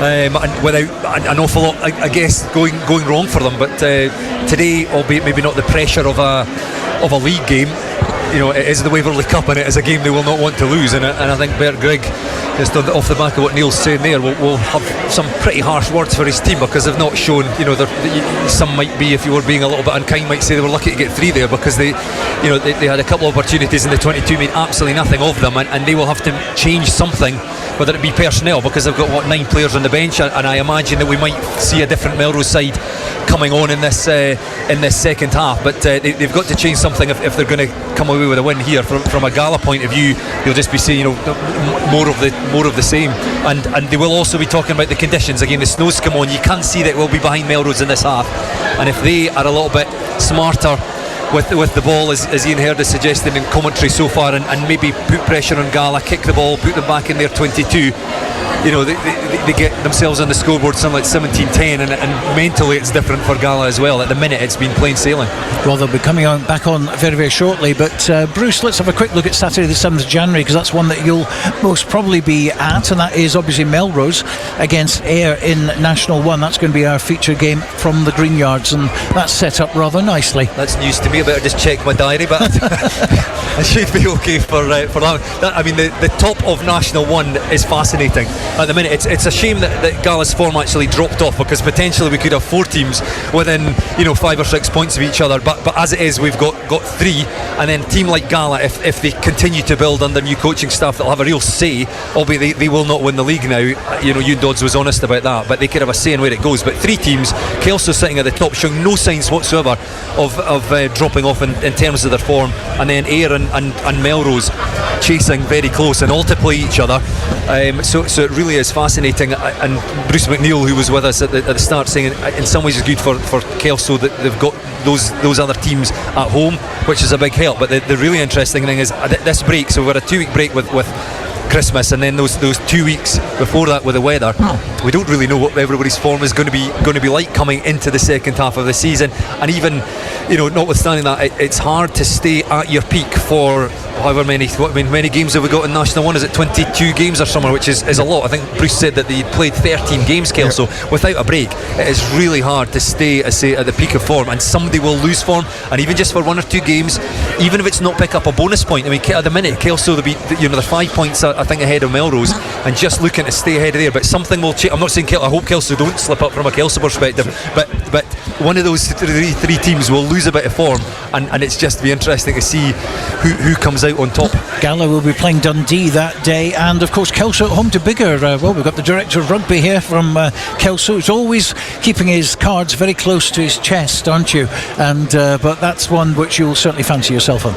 Well, yes, I could say anything I want to, Stuart, and you'll say that I'm not, brimming with positivity around it, but the facts are that we probably should beat Biggar at home, but we'll see, because of the break, as Bruce has already said.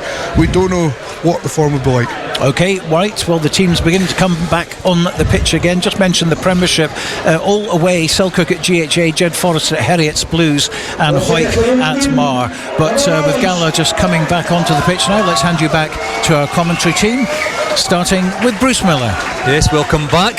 Two sides just coming out on the park again here at Netherdale, and I say the snow is still falling here. It's sleety because it's not lying, but it's not pleasant conditions to play in. I say that first half was more entertaining than you might have expected in those conditions. So credit to the players. Let's see what they can produce in this second half. Just having a look to see if either of the teams have made changes.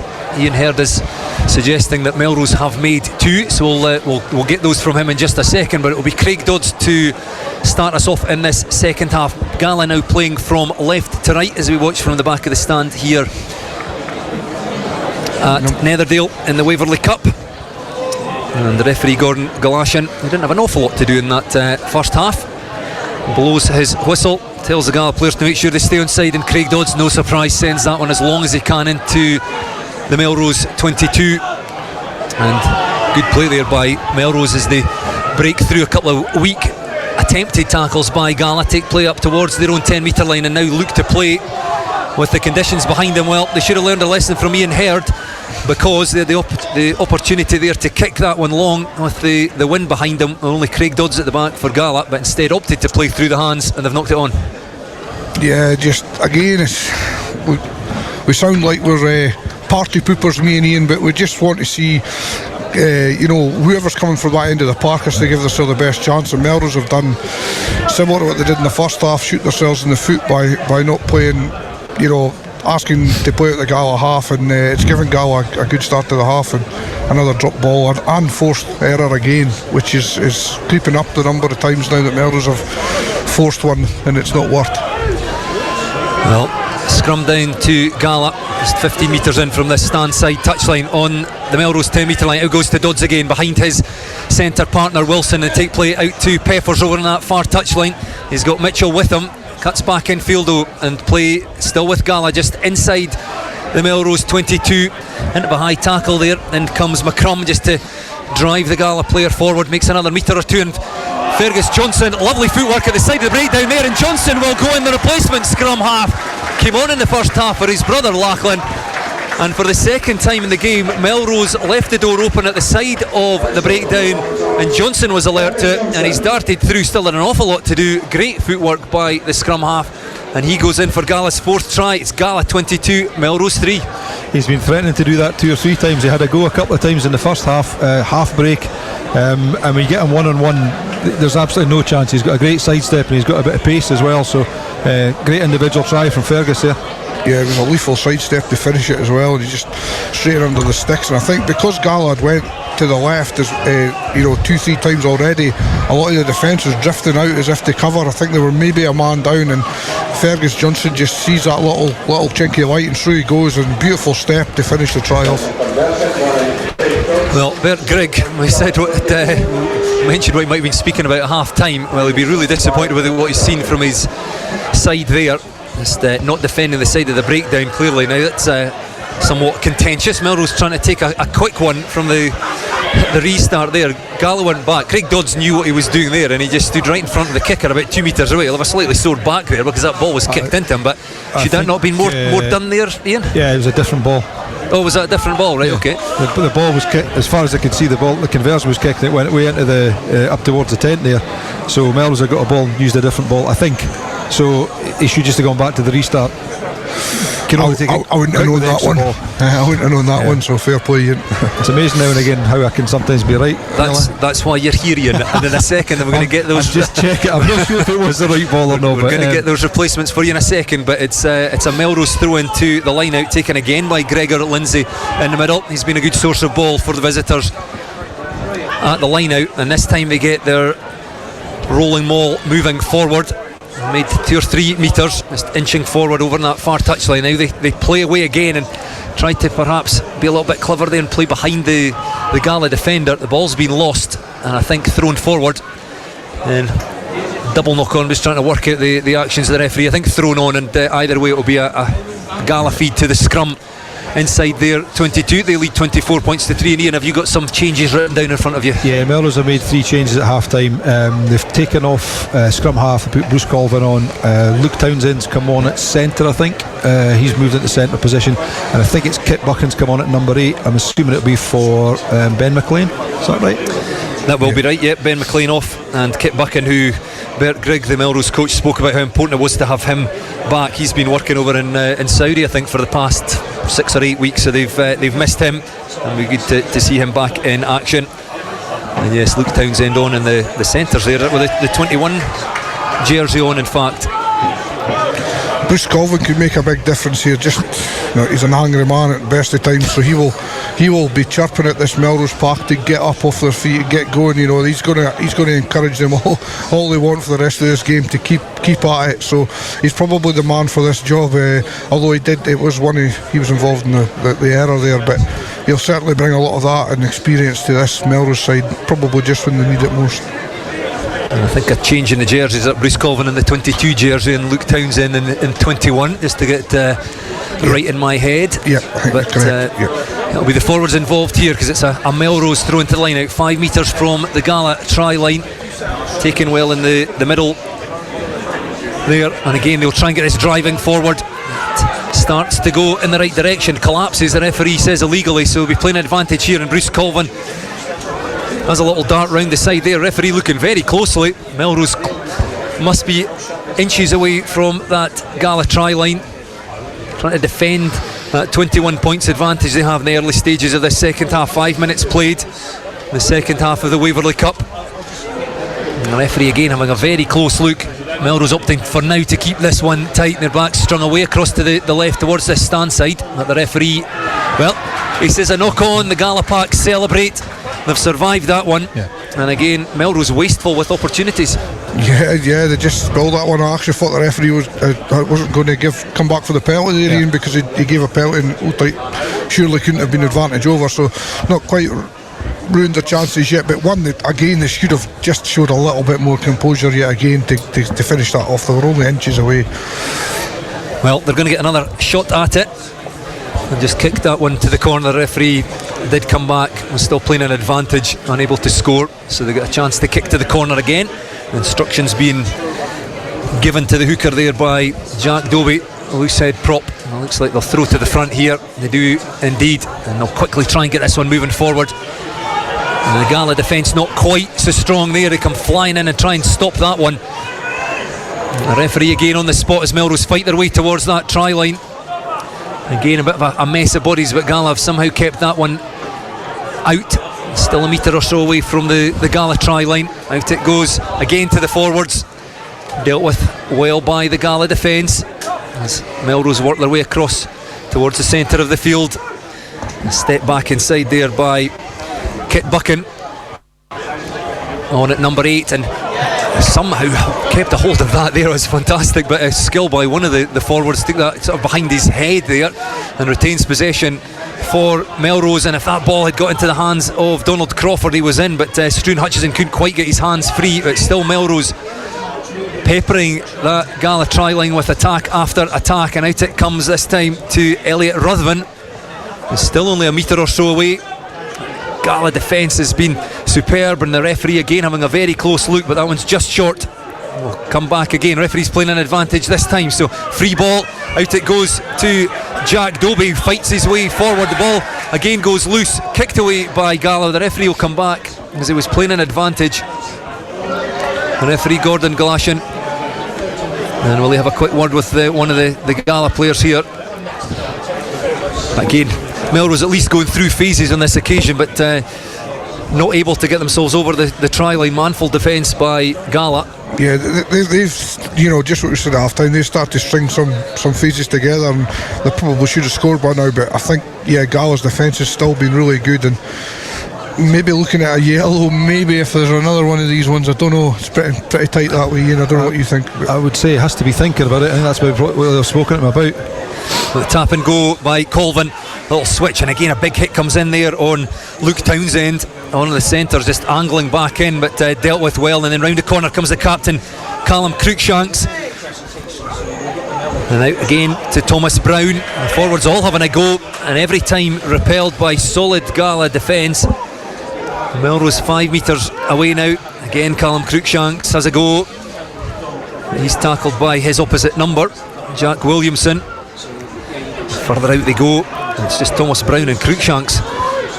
Attack after attack. Elliot Ruthven this time again cuts back into the heavy traffic. I wonder if there might be a little bit more space further out, and Jack Dobie getting hands on the ball this time. It's still Melrose in possession, trailing 24 points to 3, and now the backs have a go. Hutchison has a little dart himself, but dragged down once more by Gala defence just in front of the post. The referee playing an advantage though.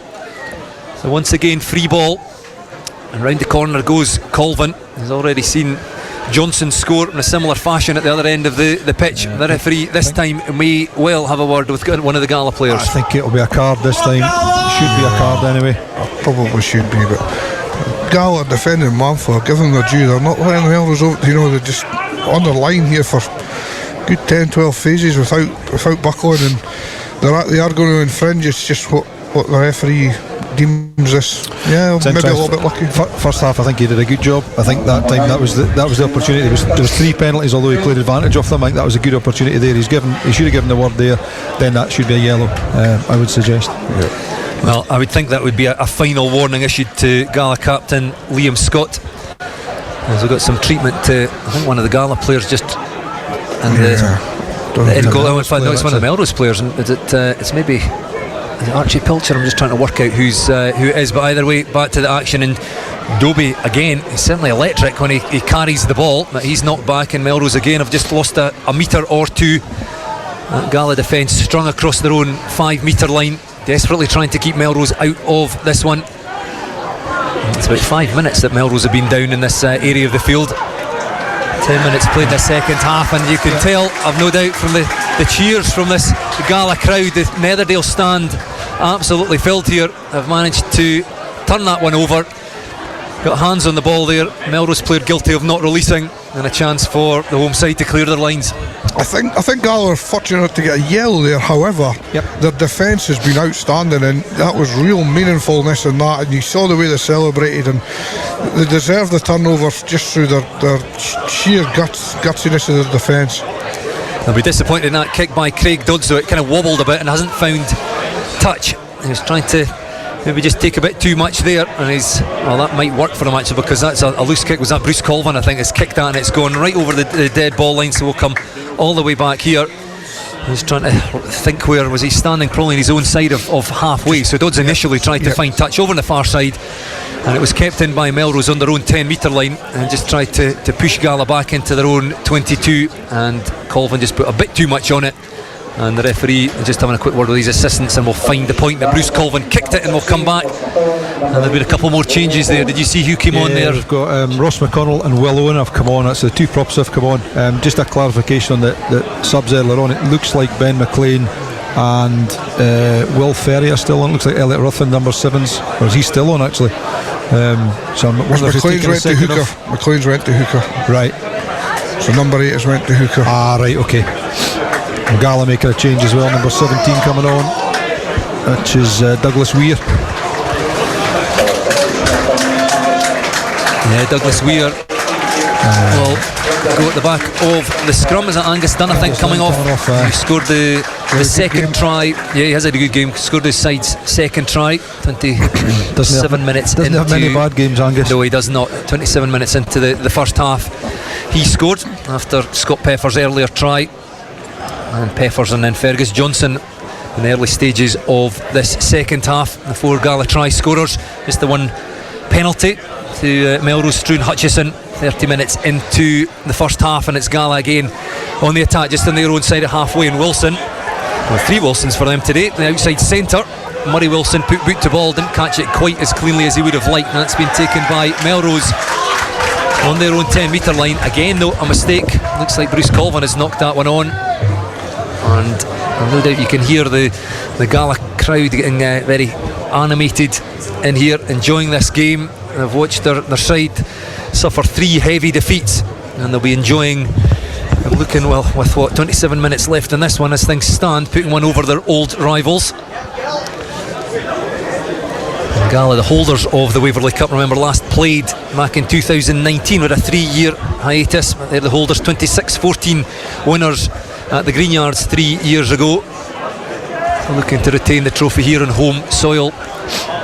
So scrum to Gala, about 20 metres in from the stand side touchline. Again, it will be Fergus Johnson to feed the scrum. It's going back a little bit here, but it's picked up by the new man Douglas Weir. The ball lost there, and that's the first time we've really seen that Gala scrum go backwards. And initially they did well to get the ball away, but both sides just a little bit scrappy. Yeah, it's just become a little bit scrappy. You know, Gala were defending hard there for their try line, and since then it's just been sort of stop-starty, and no team's really getting any parity. And the first team that could just sort of calm down and get some phases going, I think could certainly make a bigger impact here if they can just... One of the teams has got to take the game by the scruff of the neck, but Gala certainly won't be worried at 24-3 at the moment. I think probably the big difference is going to be the strength and depth coming off the bench. I mean, that's 2 fairly solid props that Melrose are bringing on. I'm not so sure Gala's got the same strength and depth, so the guys will tire. Yeah, you can see the difference in the scrums now, Ian, as well. There's just the last 2 or 3 Melrose have certainly gotten on top. Well, it's still Euan Lindsay. It's got Bruce Colvin's on, but he's not playing at scrum half. So Euan Lindsay still there with the 9 jersey on, and this time a scrum penalty. Maybe just those changes you say that have weakened that Gala scrum, because they looked dominant, but either way, chance for Melrose to get themselves some territory, kick the ball down this stand side touchline. It looks like Bruce Colvin's moved to fullback, I think. Is it the fullback that's gone off injured? They brought the scrum half back on, put Bruce to fullback. I think that's right. I think Harry Mikowski is gone. Bruce Colvin at fullback. Euan Lindsay is back on again, as you say, the number 9 jersey.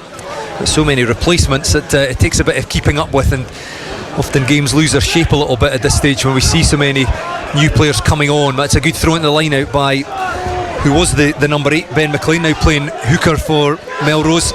He comes round and gets his hands on the ball there at the back of that driving line out for Melrose, going a little bit cross field, but they're certainly making ground towards the Gala 22 and still keeping its shape. Enough to break away now, and broke the wrong way for me because it turned away to the left. But that's a good carry there by Ben McLean. So it's Melrose then inside that Gala 22, unable to make anything of their opportunities so far. The clock ticking down. Played 16 minutes in this second half of the Waverley Cup, and if Melrose are going to get themselves back in this one, you feel they've got to strike very soon. You see Archie Pilcher just holding some width down in the left touchline here in front of us. The referee again was playing an advantage there to Melrose. Comes back towards the penalty right in front of the post, but you feel that it maybe kicks at goal, and not what Melrose need now. I think the way the rolling malls went the last 2 lineouts, they've got to back them, so that's not the greatest kick from Struan, is it? Just yet, it's just not quite far enough at the corner, but if they can get that rolling mall going that they've had the last 2 or 3 goes, you'd expect them to get very close here, but again, it has to be executed and change your hooker and whatnot. But the last 2 or 3 goes, there's been Melrose of rolling mall certainly asserted itself, so let's see what they do this time. There's a serious potential here for a double whammy for Gala as well. If Melrose get this mall moving, there's a potential for penalty try and yellow card as well, or at least a yellow card. Well, and it comes and taken cleanly. So we've got the first part of the equation right, have Melrose, and again that driving line out looking very solid, inching towards that Gala try line. This will be very difficult for the Gala pack to stop this time.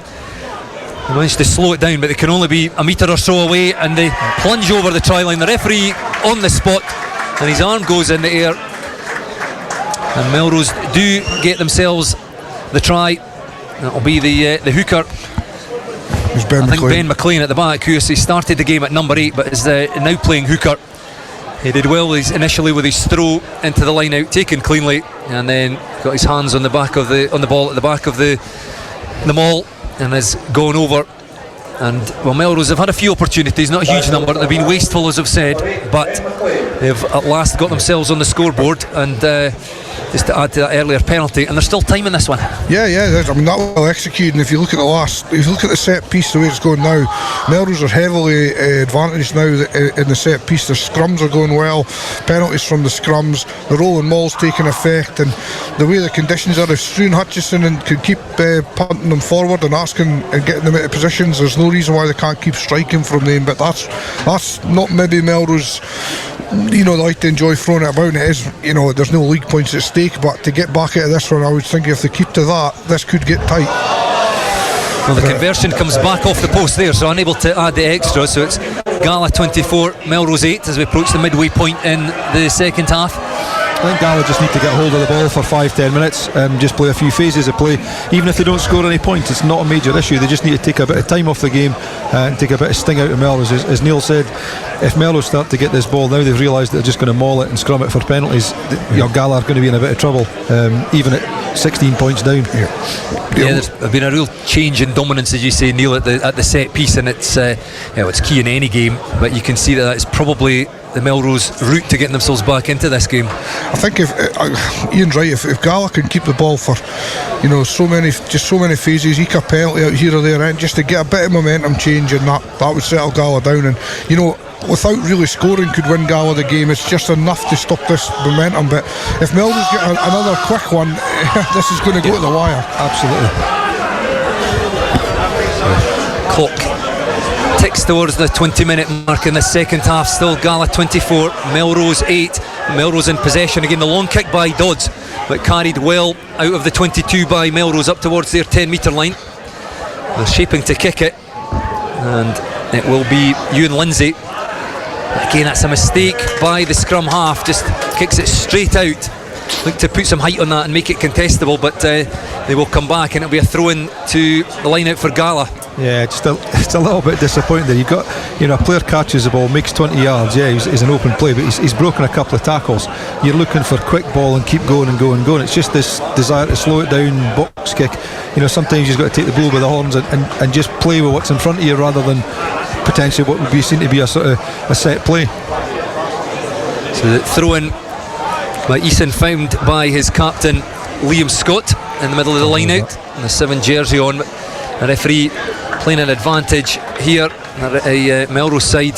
They killed that one illegally, and they were just not rolling away, were they? I think the Molly comes over Ian onto this side, would that be correct? Yeah, oh, there's interesting. We've got 10 metres for a bit of chat. Jack Dobie, nice to see that back. Yeah, I think what happened is it just the ball spilled out, and I think the player possibly thought it was a maul, didn't move. I actually think he deliberately went over, so it definitely was a penalty. Fair enough. In my opinion, but it maybe didn't mean to, but it looked that way. Ladies and gentlemen, it's Christmas time, so Neil Hinnigan's actually agreed with a referee. So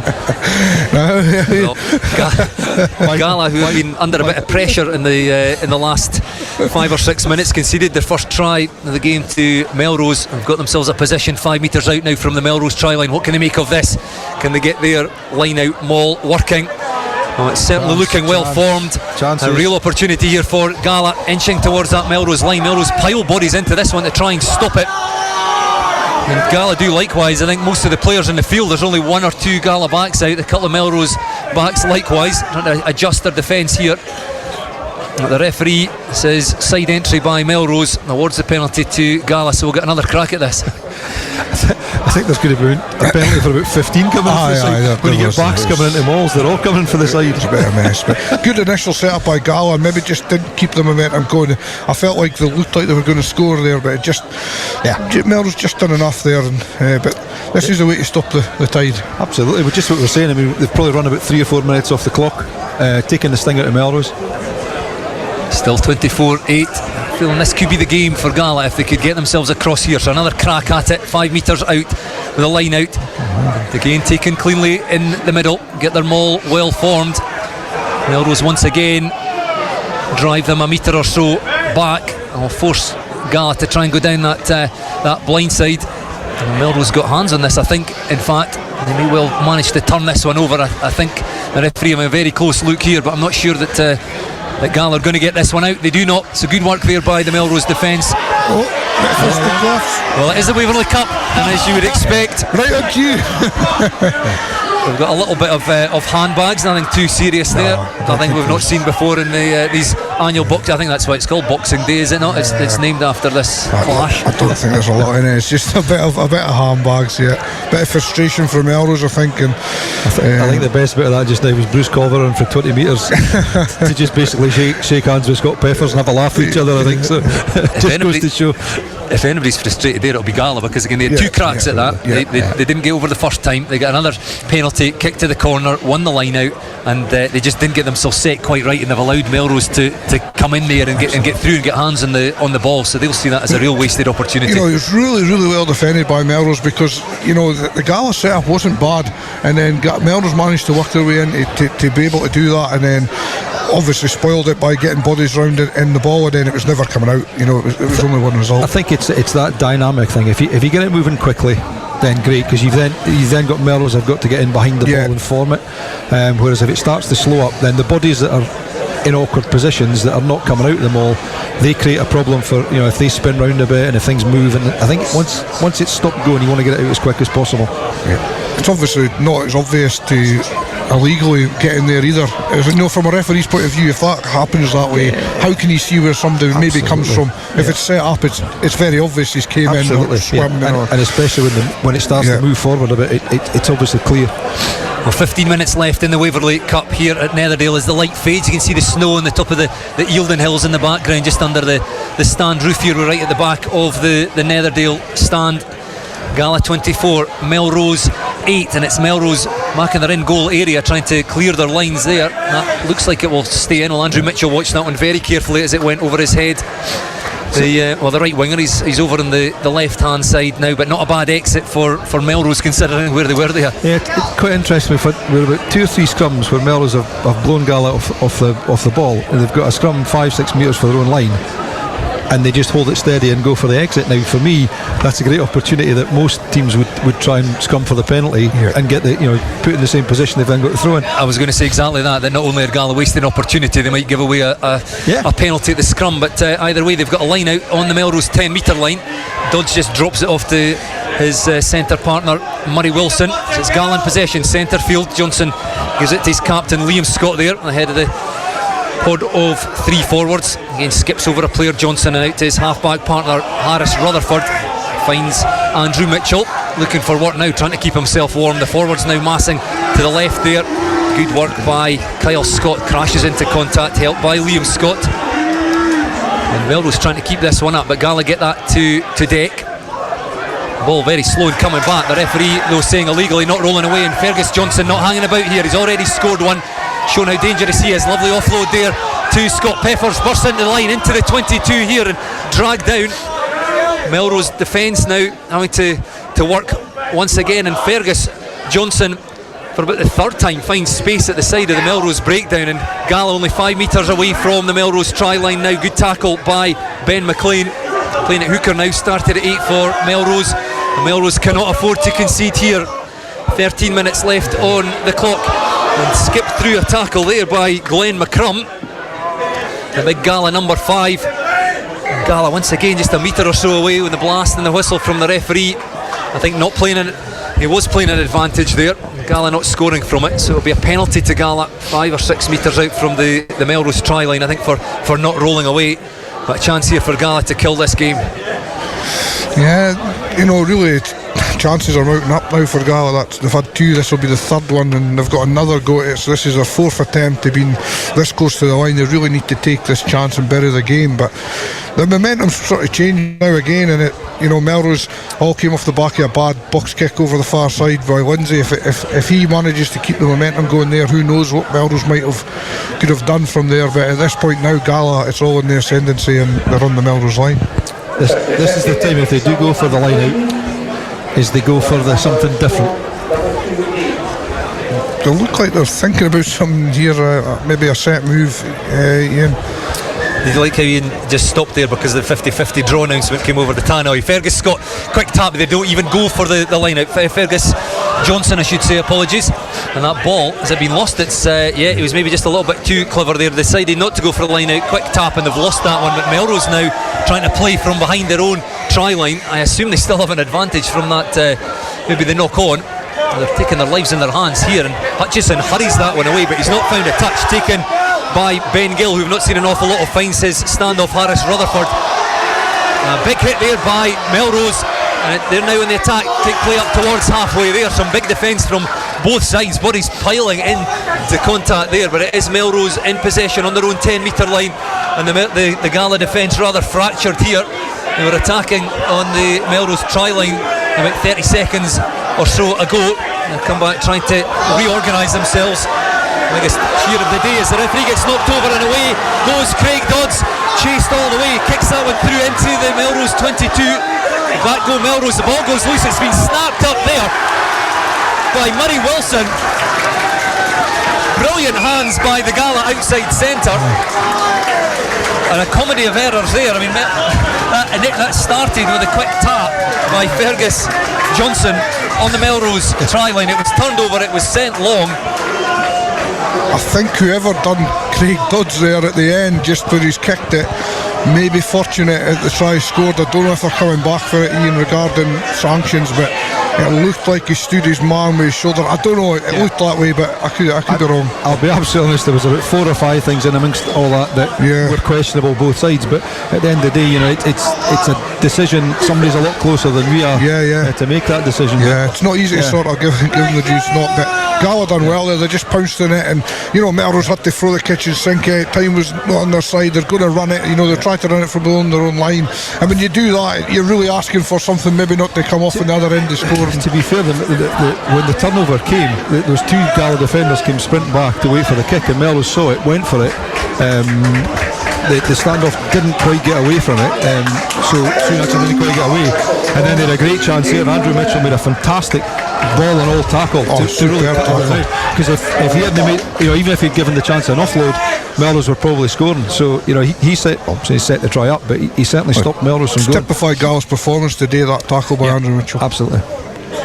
Craig Dods lining up the conversion. I don't think it's going to matter in the greater scheme of things, but he curls that one round inside that right upright, but just feeds across the left upright, so can't add the extras again on this occasion, Craig Dods. But it's Gala 29, Melrose 8, and either side could have scored there, as you say, because they'd gone up to halfway. Melrose looked dangerous, the Gala defence backpedaling, big hit came in by Mitchell, and then from the turnover it was Craig Dods racing down this stand side touchline and had the presence of mind to put boot to ball, get the ball into the 22, and then what a pick up there by, I think it was Murray Wilson, to go over for the try, but that's been lost by Gala now outside their 22, so a chance again for Melrose. The intensity in this game in the closing stages, the last 9 or 10 minutes, is superb. A loose ball out the back door there, but back goes Elliot Compton on in the second half just to tidy things up for Melrose, trailing by 21 points, so barring a miracle Gala will retain the Waverley Cup. The referee playing an advantage though,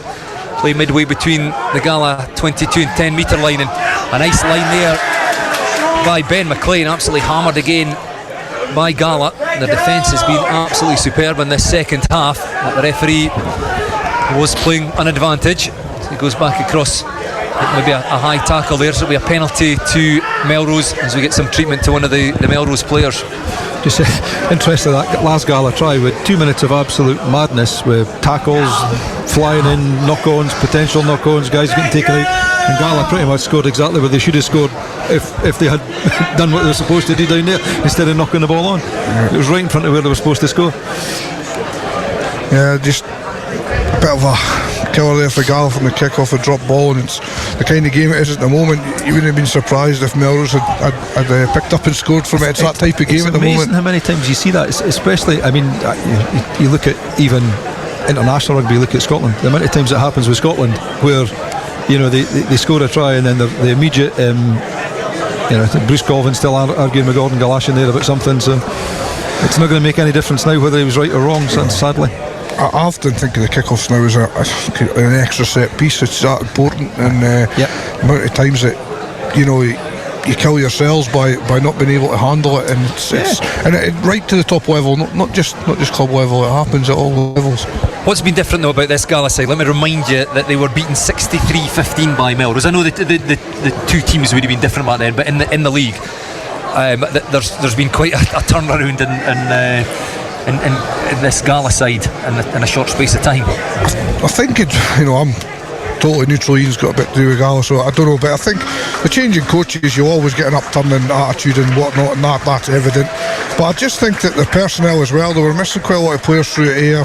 They went to Melrose a little bit half-baked as well, and then their attitude that day at Melrose, I was very surprised at how bad it was for Gala. It was a very, very Gala, the shadow of the side that I seen play Kelso here at the start of the year. What I've seen here today was bang on what I saw at Gala at the start of the season, just different conditions. And you might be right, it might just be as simple as that.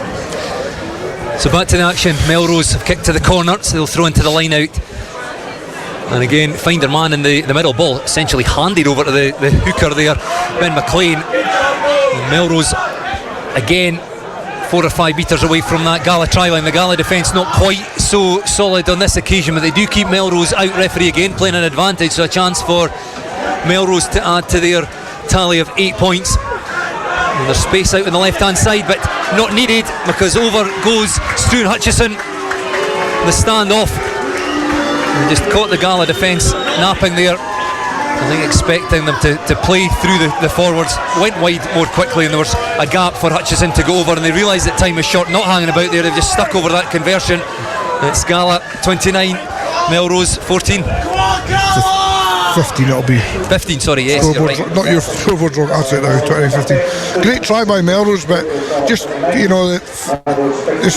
Stuart Hutchison's been sort of half-breaking all day, and he was that close to the line that time. Once he saw the gap, he was going to make it for there, and he finished it off well, and he's quickly put the conversion over, and it's still slightly game on, but you'd like to think Gala should be sensible enough to see the game out, but stranger things have happened. A couple of changes for Gala. John Turnbull's on and Callum Pate's on. Not sure who's gone off, but so the second try of the afternoon for Melrose. Hutchison converted by the same man to add to Ben McLean's earlier effort.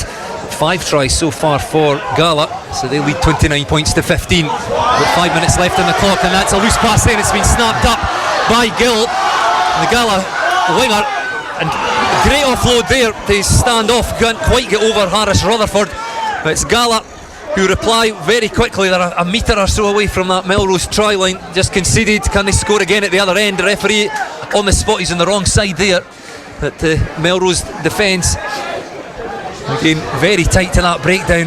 Gala are over. You'll hear from the, well, no, I think Iain Heard says no. The referee Iain Heard will have to perhaps explain here. I think he has awarded the try. Gala have got themselves over. Gordon was on the wrong side to see the ball being put down, but I think it's Grant Denham's his AR on this side. He's had a good look right along the line, so try's been given. And I think Jack Eason, the hooker, the man that has gone over there. So a very quick reply. I mean, Melrose will be absolutely disgusted there. I'm not saying they got themselves back in the game, but they had given themselves a chance, and then just a little bit of loose play snapped up by Gala. Great play by Ben Gill, and then offloaded to Harris Rutherford, who couldn't quite get himself over, but a phase or two later over goes Jack Eason, and again that's the game gone. It's interesting, at half time we were talking, Neil raised the point about Melrose throwing that pass. Maybe wasn't he on a day like today with hands are cold and poor conditions. It's about 3 or 4 times they've thrown that pass out to Donald Crawford wide, and actually if he'd caught it, probably all 3 times he was either scoring or being close to it. That's just the slight difference there. I think the last 2 tries Gala scored have come off the back of interceptions just through Melrose forcing play, and Gala have just been on them. They deserve it, Gala. They deserve the bit of luck they've had there, and that's a lovely kick. Yeah, well, Harris Rutherford taking on kicking duties from Craig Dods, who'd kicked his first conversion, but then missed a couple, got one other, but Rutherford makes no mistake with a difficult kick, curls it round and adds another couple of points to the Gala tally. It's Gala 36, Melrose 15, and we've got 2.5 minutes left to play in this one. Couldn't be taken cleanly from the restart by Glenn McCrum, but no knock on. His captain Liam Scott snaps this one up. He's driven back in the tackle, but managed to offload there, and Douglas Weir sends that one long, snapped up by Kit Buchan, who charges up over halfway. That's a great carry and a good tackle in the end, I think, by Jack Eason.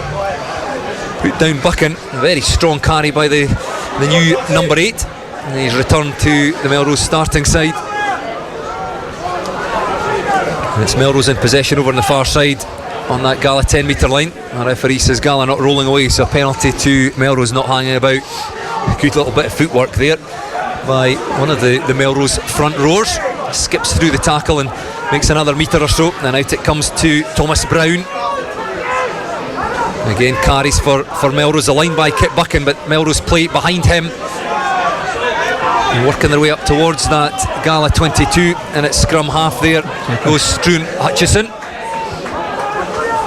Again hits coming in from that Gala defence. That's been juggled there, can't be taken by Elliot Compton. And it's Gala with turnover ball outside the 22, and nobody at the back there for Melrose other than Bruce Colvin has to scurry across, and that's a good chase by the Gala players. Harris Rutherford on the spot, but Colvin's managed to tidy that one up initially, but just on his own side of that Melrose 10 metre line. Again, a couple of big carries by these Melrose replacements. Buchan getting involved in the game then. A nice line by Ben McLean, allow the Melrose backs to once again play behind him. In go the hands there from Liam Scott. You heard in the build-up, talking about Liam Scott, a real expert at the breakdown, and he gets his hands on the ball now as Gala go quickly from the penalty. A hint of that, a knock on there. I thought he had dropped that, but the referee says no. Appeals from the Melrose players to Grant Denham. They are on this side. The referee going back now. He stuck his hand in his pocket, and I think one of the Melrose players is going to get a yellow card here. Interesting, a great tap tackle there by Fraser Wilson there to set everything up. I mean, at the end of the day, it's he stopped the guy going from inside 10 metres. my question mark would be, there's probably been more opportunities to give yellow cards that would have changed play on the 22s. I'm not so sure that that's desperately needed. It's probably right, but I'm not sure it's really needed. Yeah, I agree. Given the kind of nature of the game and where we are, it's just probably not worth it now, Ian, but it technically and you sort of look at that sometimes. I think you draw attention to yourself for giving a yellow card at a time that it's debatable whether it's needed or not. Well, the clock has ticked over the 40-minute mark here in the Waverley Cup at Netherdale. Gala 36, Melrose 15. 6 tries to Gala. Can they add to their tally with what might well be the last action of the game? They're about 12 metres out from the Melrose try line. Couldn't be taken cleanly in the middle of the line out. No knock on, the referee says, so they have come up with that one, the home side, and drive forward again another metre or so. Craig Dods there looked to play out the back, but then a lovely little drop off pass to, I think that was Wilson, the outside centre, crashing into contact. Was it Craig Dods getting hands on the ball again at first receiver? And there's numbers and space out in that left wing for Gala. Very, very close to the try line. There goes Keith Young on that left wing in the second half. Real Gala stalwart, and recycled again by Gala. Craig Dods looking to get his hands on the ball at every opportunity, but he's again repelled by that Melrose defence. Another go through the forwards, away over on that far side in the darkness. Here it's descended upon Netherdale. And then go the hands there from Liam Scott to try and win that ball for his side, but once again Melrose guilty of going in at the side. So a penalty awarded to Gala. Fergus Johnson was having a little bit of a laugh there at a quick tap, but the referee Iain Heard's shaking his head there, but the referee's going to have a quick word with the Melrose captain, and I imagine that Gala will just kick this one into the corner. Fergus, well no, in fact they're just going to have a tap and go, I think, here. Fergus Johnson lays the ball on the ground and just organising themselves. It looks like it'll be Fraser Wilson ahead of a group of 3 forwards. The referee again scurrying across him in a very close look as Gala, a metre or so away. Little tip on pass there by Liam Scott to his second row, Fraser Wilson, but he's driven back by that Melrose defence and dislodged the ball. It's Melrose now in possession, trying to clear their lines here.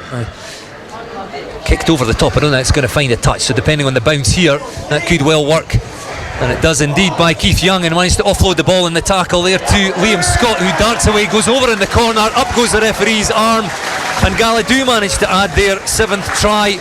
A little bit untidy by Melrose as they kicked that one, having turned it over close to their own try line, but all they did was find Keith Young, and good footwork, and in the tackle managed to offload to his captain Liam Scott in the 7 jersey, and he's certainly one of the quicker forwards on the field today. He's got himself over in the corner. If anyone deserves a try, it's Liam Scott. He's warriored all day, he's stuck to his task, he does what he does well, he sticks to that, and he works incredibly hard for his team, and he showed a lot of passion. And we talk about things that hadn't been working for Gala.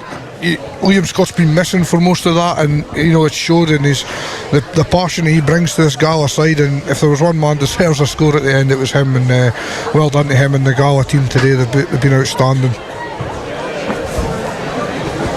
Yeah, I mean it's been an interesting one. Obviously I didn't see the result, or didn't see the game at Melrose, and you just look at this and think, how could Melrose have put 60 points on Gala that day? It's just like a completely different outcome.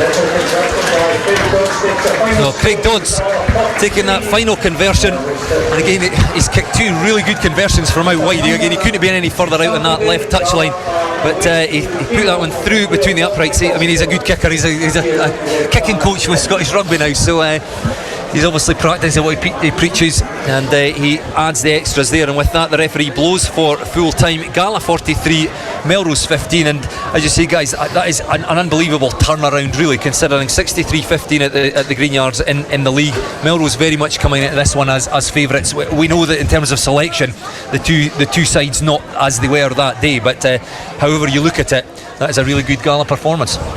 Yeah, Gala, as I say, from the off, Gala's been very much at it, if you want to describe it that way. And Melrose, especially the first half hour, Melrose just looked a bit jaded or whatever. I don't know why, they're just not right on it. And that's maybe credit to Gala as well, just bringing that little bit of fire, and the mindset's a difficult thing when you want to beat a team by 60 points, and it's not really a true reflection on Gala that day. I think most people know that, but as a player and you're involved in that, you're thinking, subconsciously thinking, we should get the better of this lot, and today, Gala were saying, well, no, we're not having any of that today, and we're going to prove that we that this is the real Gala, and today they certainly were, and as I say, they were not just impressive and on the scoreline, they were very impressive on how they played it together as a team, and they played the conditions really well in the first half, and Melrose decided to impressively actually come out second half and have a go, but by then the way Gala were playing on the edge, every mistake Melrose made, they seemed to capitalise on it second half, and that's how the score's been as big, but all credit to Gala. Yeah, I can't disagree with anything that you said. I've never actually seen this attitude of, we weren't up for it today, or they weren't up for it, and like that. But it just looked like one team wanted it more than the other team. It can be, as I say, I don't really subscribe to that outlook, but it just had that look today that Gala seemed to want it more than Melrose did. A highly entertaining match in difficult conditions. 7 tries for the home side, 2 for the visitors, along with a penalty to Struan Hutchison. It's Gala who retain the Waverley Cup, which they won at the Greenyards back in 2019. The final score, Gala 43, Melrose 15.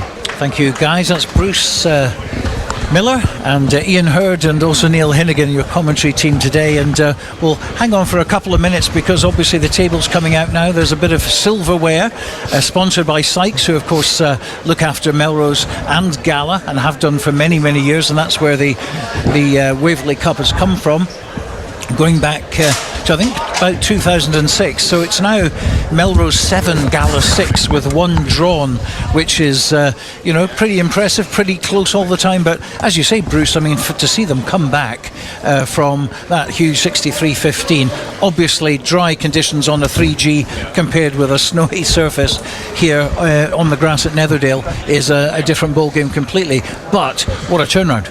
Yeah, and it wasn't just that game. We're obviously referencing that game because it's the same 2 teams involved, but they also lost 45-19 against Ayr and 52-10 against Watsonians, who I think at that time maybe still are third bottom of the league, and I think, I'm obviously involved at Watsonians, so I would say that I think they were just waiting on something clicking at Watsonians. They were nearly there, and I think they're a really good side, and so I wasn't necessarily surprised that Watsonians won that day, but it was the manner of the scale of the victory, and something had obviously just gone horribly wrong for Gala. Albeit, and the guys have said this, I think there was injuries and there were other factors, but the upshot was that they've made a change. They've changed the coaching team, and whatever was different today, I think that's an incredibly positive result, and more importantly, performance by Gala. And here comes Liam Scott now, the captain of Gala, who's going to be receiving the Waverley Cup in a maroon jersey. Bit of champagne there as well, so I'm sure that's going to be sprayed very shortly from the president of Gala as well. But the photos are being taken. That's a great result for them, and Bruce, a real confidence booster after those 3 bad results. Yeah, and that's just what they needed. We said in the build-up that lots of teams would have killed after what's going to be probably a 4-week gap before we get into games on the 7th, just to get a competitive fixture. And Gala have had that opportunity against a really good opposition, and that'll have sharpened them up no end. But as you say, maybe the most important thing of everything, they can put those 3 terrible results to bed and just say, it's a new start for the side. Yes, we're not going to win the league now, but we can really build something again, and they've got the players, the personnel to do that. And it's good to see them with smiles on their faces after what they've gone through these last few weeks. And of course, Neil, bringing you in here, of course, Gala and Melrose both in National 1 along with Kelso, and you'll be watching on with great interest today at what you've seen. What did you get out of that one? Well, since the Gala demise, if you want to say, for the last few games they've had, I was always thinking, that game's going to, no matter what form Gala's in, be tricky for us at Pointer, and we beat them there last year when they were top of the league and so on. So at the end of the day, they've got a chance to come down and really do something like similar to what they've done today, stamp a mark on what they really are about, because I do believe, Gala are a proud club, and they've certainly been hurting, and they showed everything about what Gala Rugby Club stands for today, and they'll be certainly smarting with themselves, and quite rightly So I think from Melrose point of view, I don't know if it changes too much from Melrose. They were tinkering with some players. They've looked to strengthen their squad. They've got a big squad, and they've looked at some possible ways of going forward with different players in different positions, and it's not quite come off. Their mindset wasn't on it. There wasn't any league points at stake. I think from Melrose point of view, they've got bigger fish to fry. For Gala, this was a must. They had to come out and do this today, or their future wasn't that their future depended on it this season anyway, certainly on where they're going, and they've certainly got themselves back on track. And I would think any team coming to Netherdale now will be in for a hard one, and it's certainly one that you wouldn't look forward to now. And certainly we're looking at them at the end of January and thinking the same. But as for Melrose, I say they'll pick themselves up. They've got a massive game on the 7th, and it's maybe just what they need. Melrose as a group, that they just maybe needed that small nudge to say, look, we've not made it, yet. We've got to do it. Well, of course, the other good thing about it is that Gala also have this other game on New Year's Eve against Peebles, which is certainly something that's going to help them into January the 7th. Yeah, of course it will, and as I say, Gala we're never going to be on that line of results for a long time. They were going to turn it round, and today, I mean, they've got to be really proud of that, and I think going to the Peebles game now, they can get the momentum for the league. OK, well, we've been joined at the back of the stand now by the victorious winning captain, Craig Dods. Craig, many congratulations, and not a bad Christmas present for you there. Not captain, mate. Liam Scott was captain. Liam was captain, of course he was, but yes, you're very much involved. No, definitely. Listen, as much as a performance goes, we've needed that massively over the last couple of months. Has maybe went away a little bit, but as a performance, we've worked really hard over the last couple of weeks leading into this. And people talk about breaks and stuff over Christmas and that, but I think this world is good. And like you say, playing against Peebles next week is just going to help us keep that momentum going as well, hopefully. I mean, what's that like in the dressing room now? You've had 3 very heavy defeats. You come back here. I mean, fantastic for confidence. Absolutely. And listen, Stevie Scott's been in helping us, and he's brought a little bit of buzz around training. He's got good knowledge around what he's trying to do. Worked with international teams, so listen, he's brought a lot of buzz, a lot of detail in what we're trying to get. But ultimately trying to play for that jersey again, which we've maybe lost a little bit and got complacent around. And of course, Gala closing the gap in the Waverley Cup stakes, 7-6 to Melrose now, 1 drawn. It's always a good competitive game, isn't it? Yeah, we talked about it before the game. Like these as much again. We talk about breaks, but everybody loves playing Boxing Day. Certainly this side of the fence, we love it.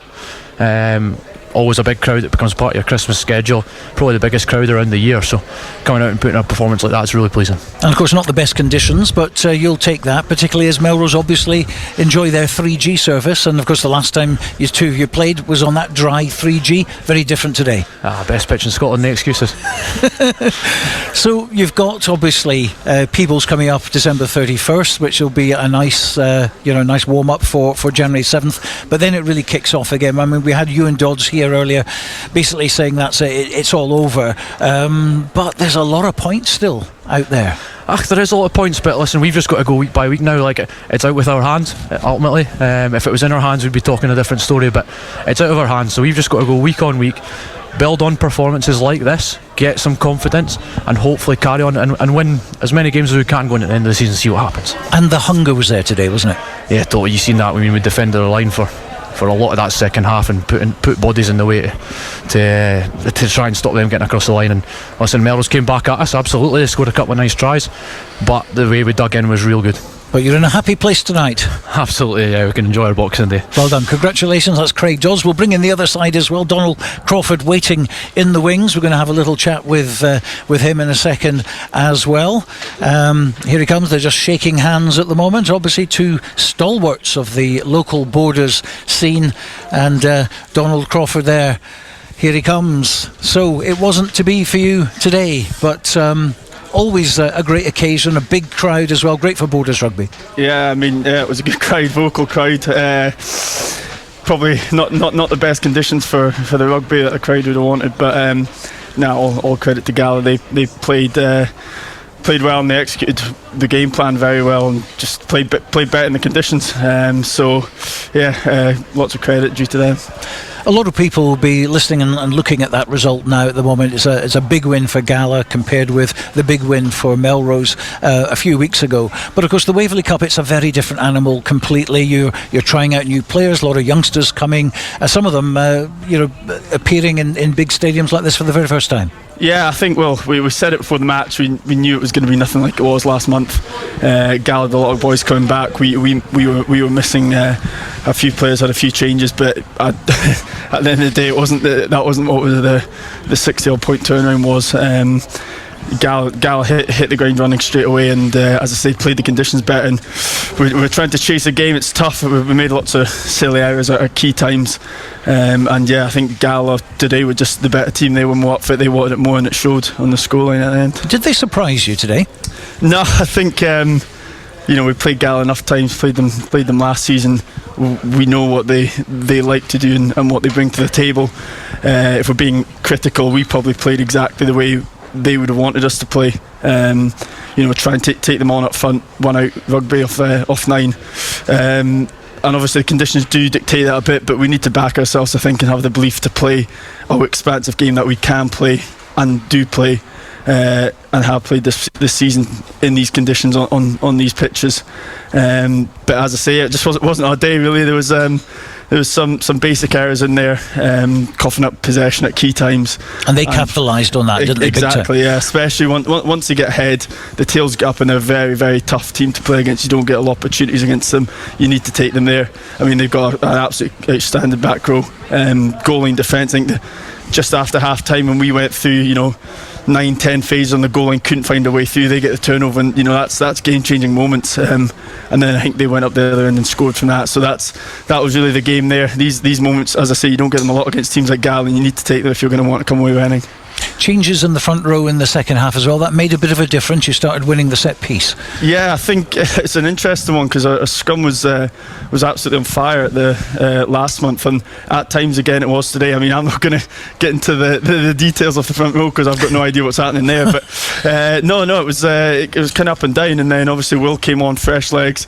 Andrew Kirk on debut as well, he got right in amongst it. So no, it was good. A few young boys on at the end, and they definitely stood up at scrum time anyway. But as I say, Gala in the park at the breakdown collisions, they were just dominant today, and it's very tough to play against when they starve your possession and you're not really getting on front football.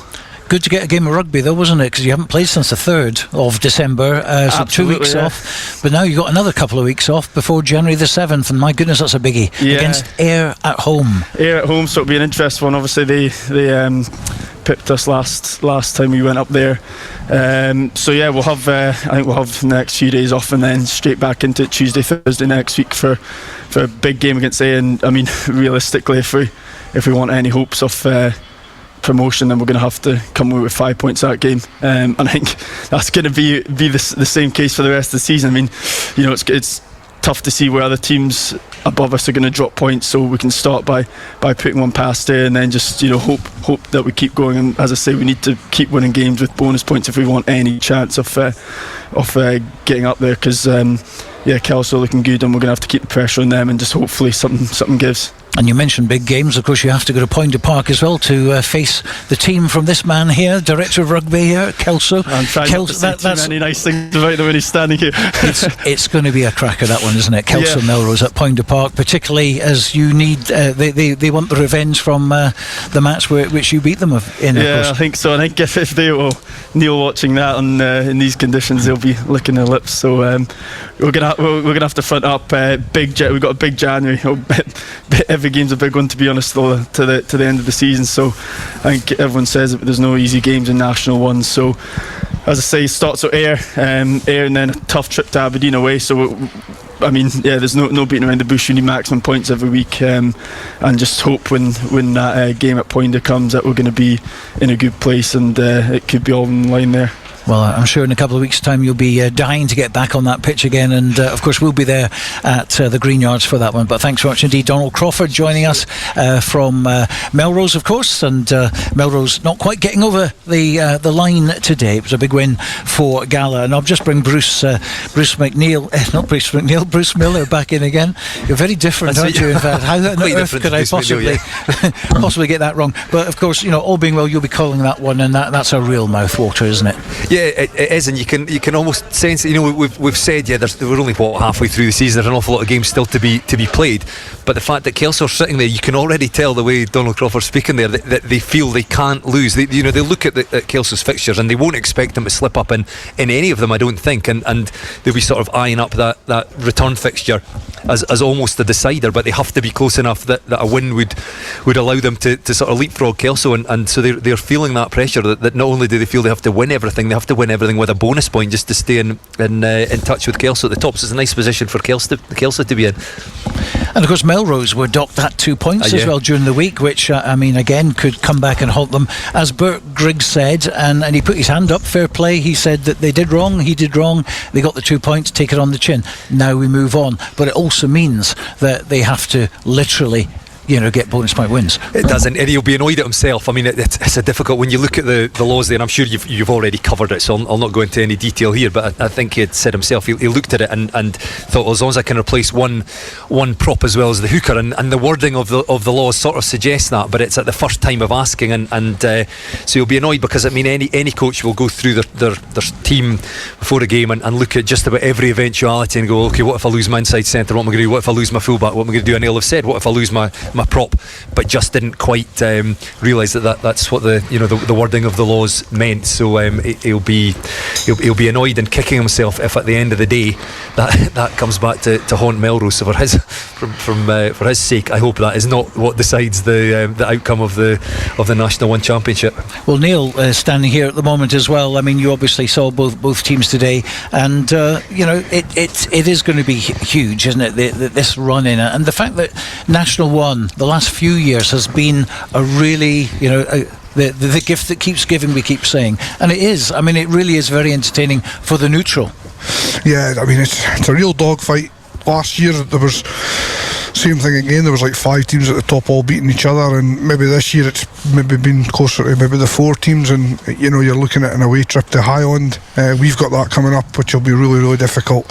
That one really stands out. Ayers already lost up there, and Gala lost up there, and Melrose got 5 points up there, so they're laying down the task there for us, that we need to get something up there. But every coach or every dealer in my position will say it's a game at a time, but I mean, it'd be foolish not to be for us, because we're top of the league, but we're just past the halfway stage, and there's a lot can happen. And maybe 3-4 weeks ago I would have went along with what Donald was saying there, that I was thinking maybe Melrose couldn't be stopped either, there wasn't a team maybe going to beat them, and I would never say that about ourselves, but others will, and that's fair enough, and quite rightly so. But now, looking at what's going on in this break and stuff like that, I think both teams could potentially slip up somewhere as well, so it could be a very interesting end. And you've got Ayr Sandwiches between us that are wanting the same thing, and then we've got Gala looking to spoil the party. They've got revenge missions everywhere after what they've been through. Now that they've got themselves back together, they're going to have a big say, and as I say, Highland are obviously a team to fear. Absolutely. Well, it's been a fantastic day of rugby here. Certainly if you're a Gala fan, they've done very well. They've won this today by a clear margin. But look out for highlights, by the way, on Borders Rugby Television tomorrow night for that one. But my thanks to you for listening. We'll see you on the 7th of January. But for now, from me and the team, bye-bye for now.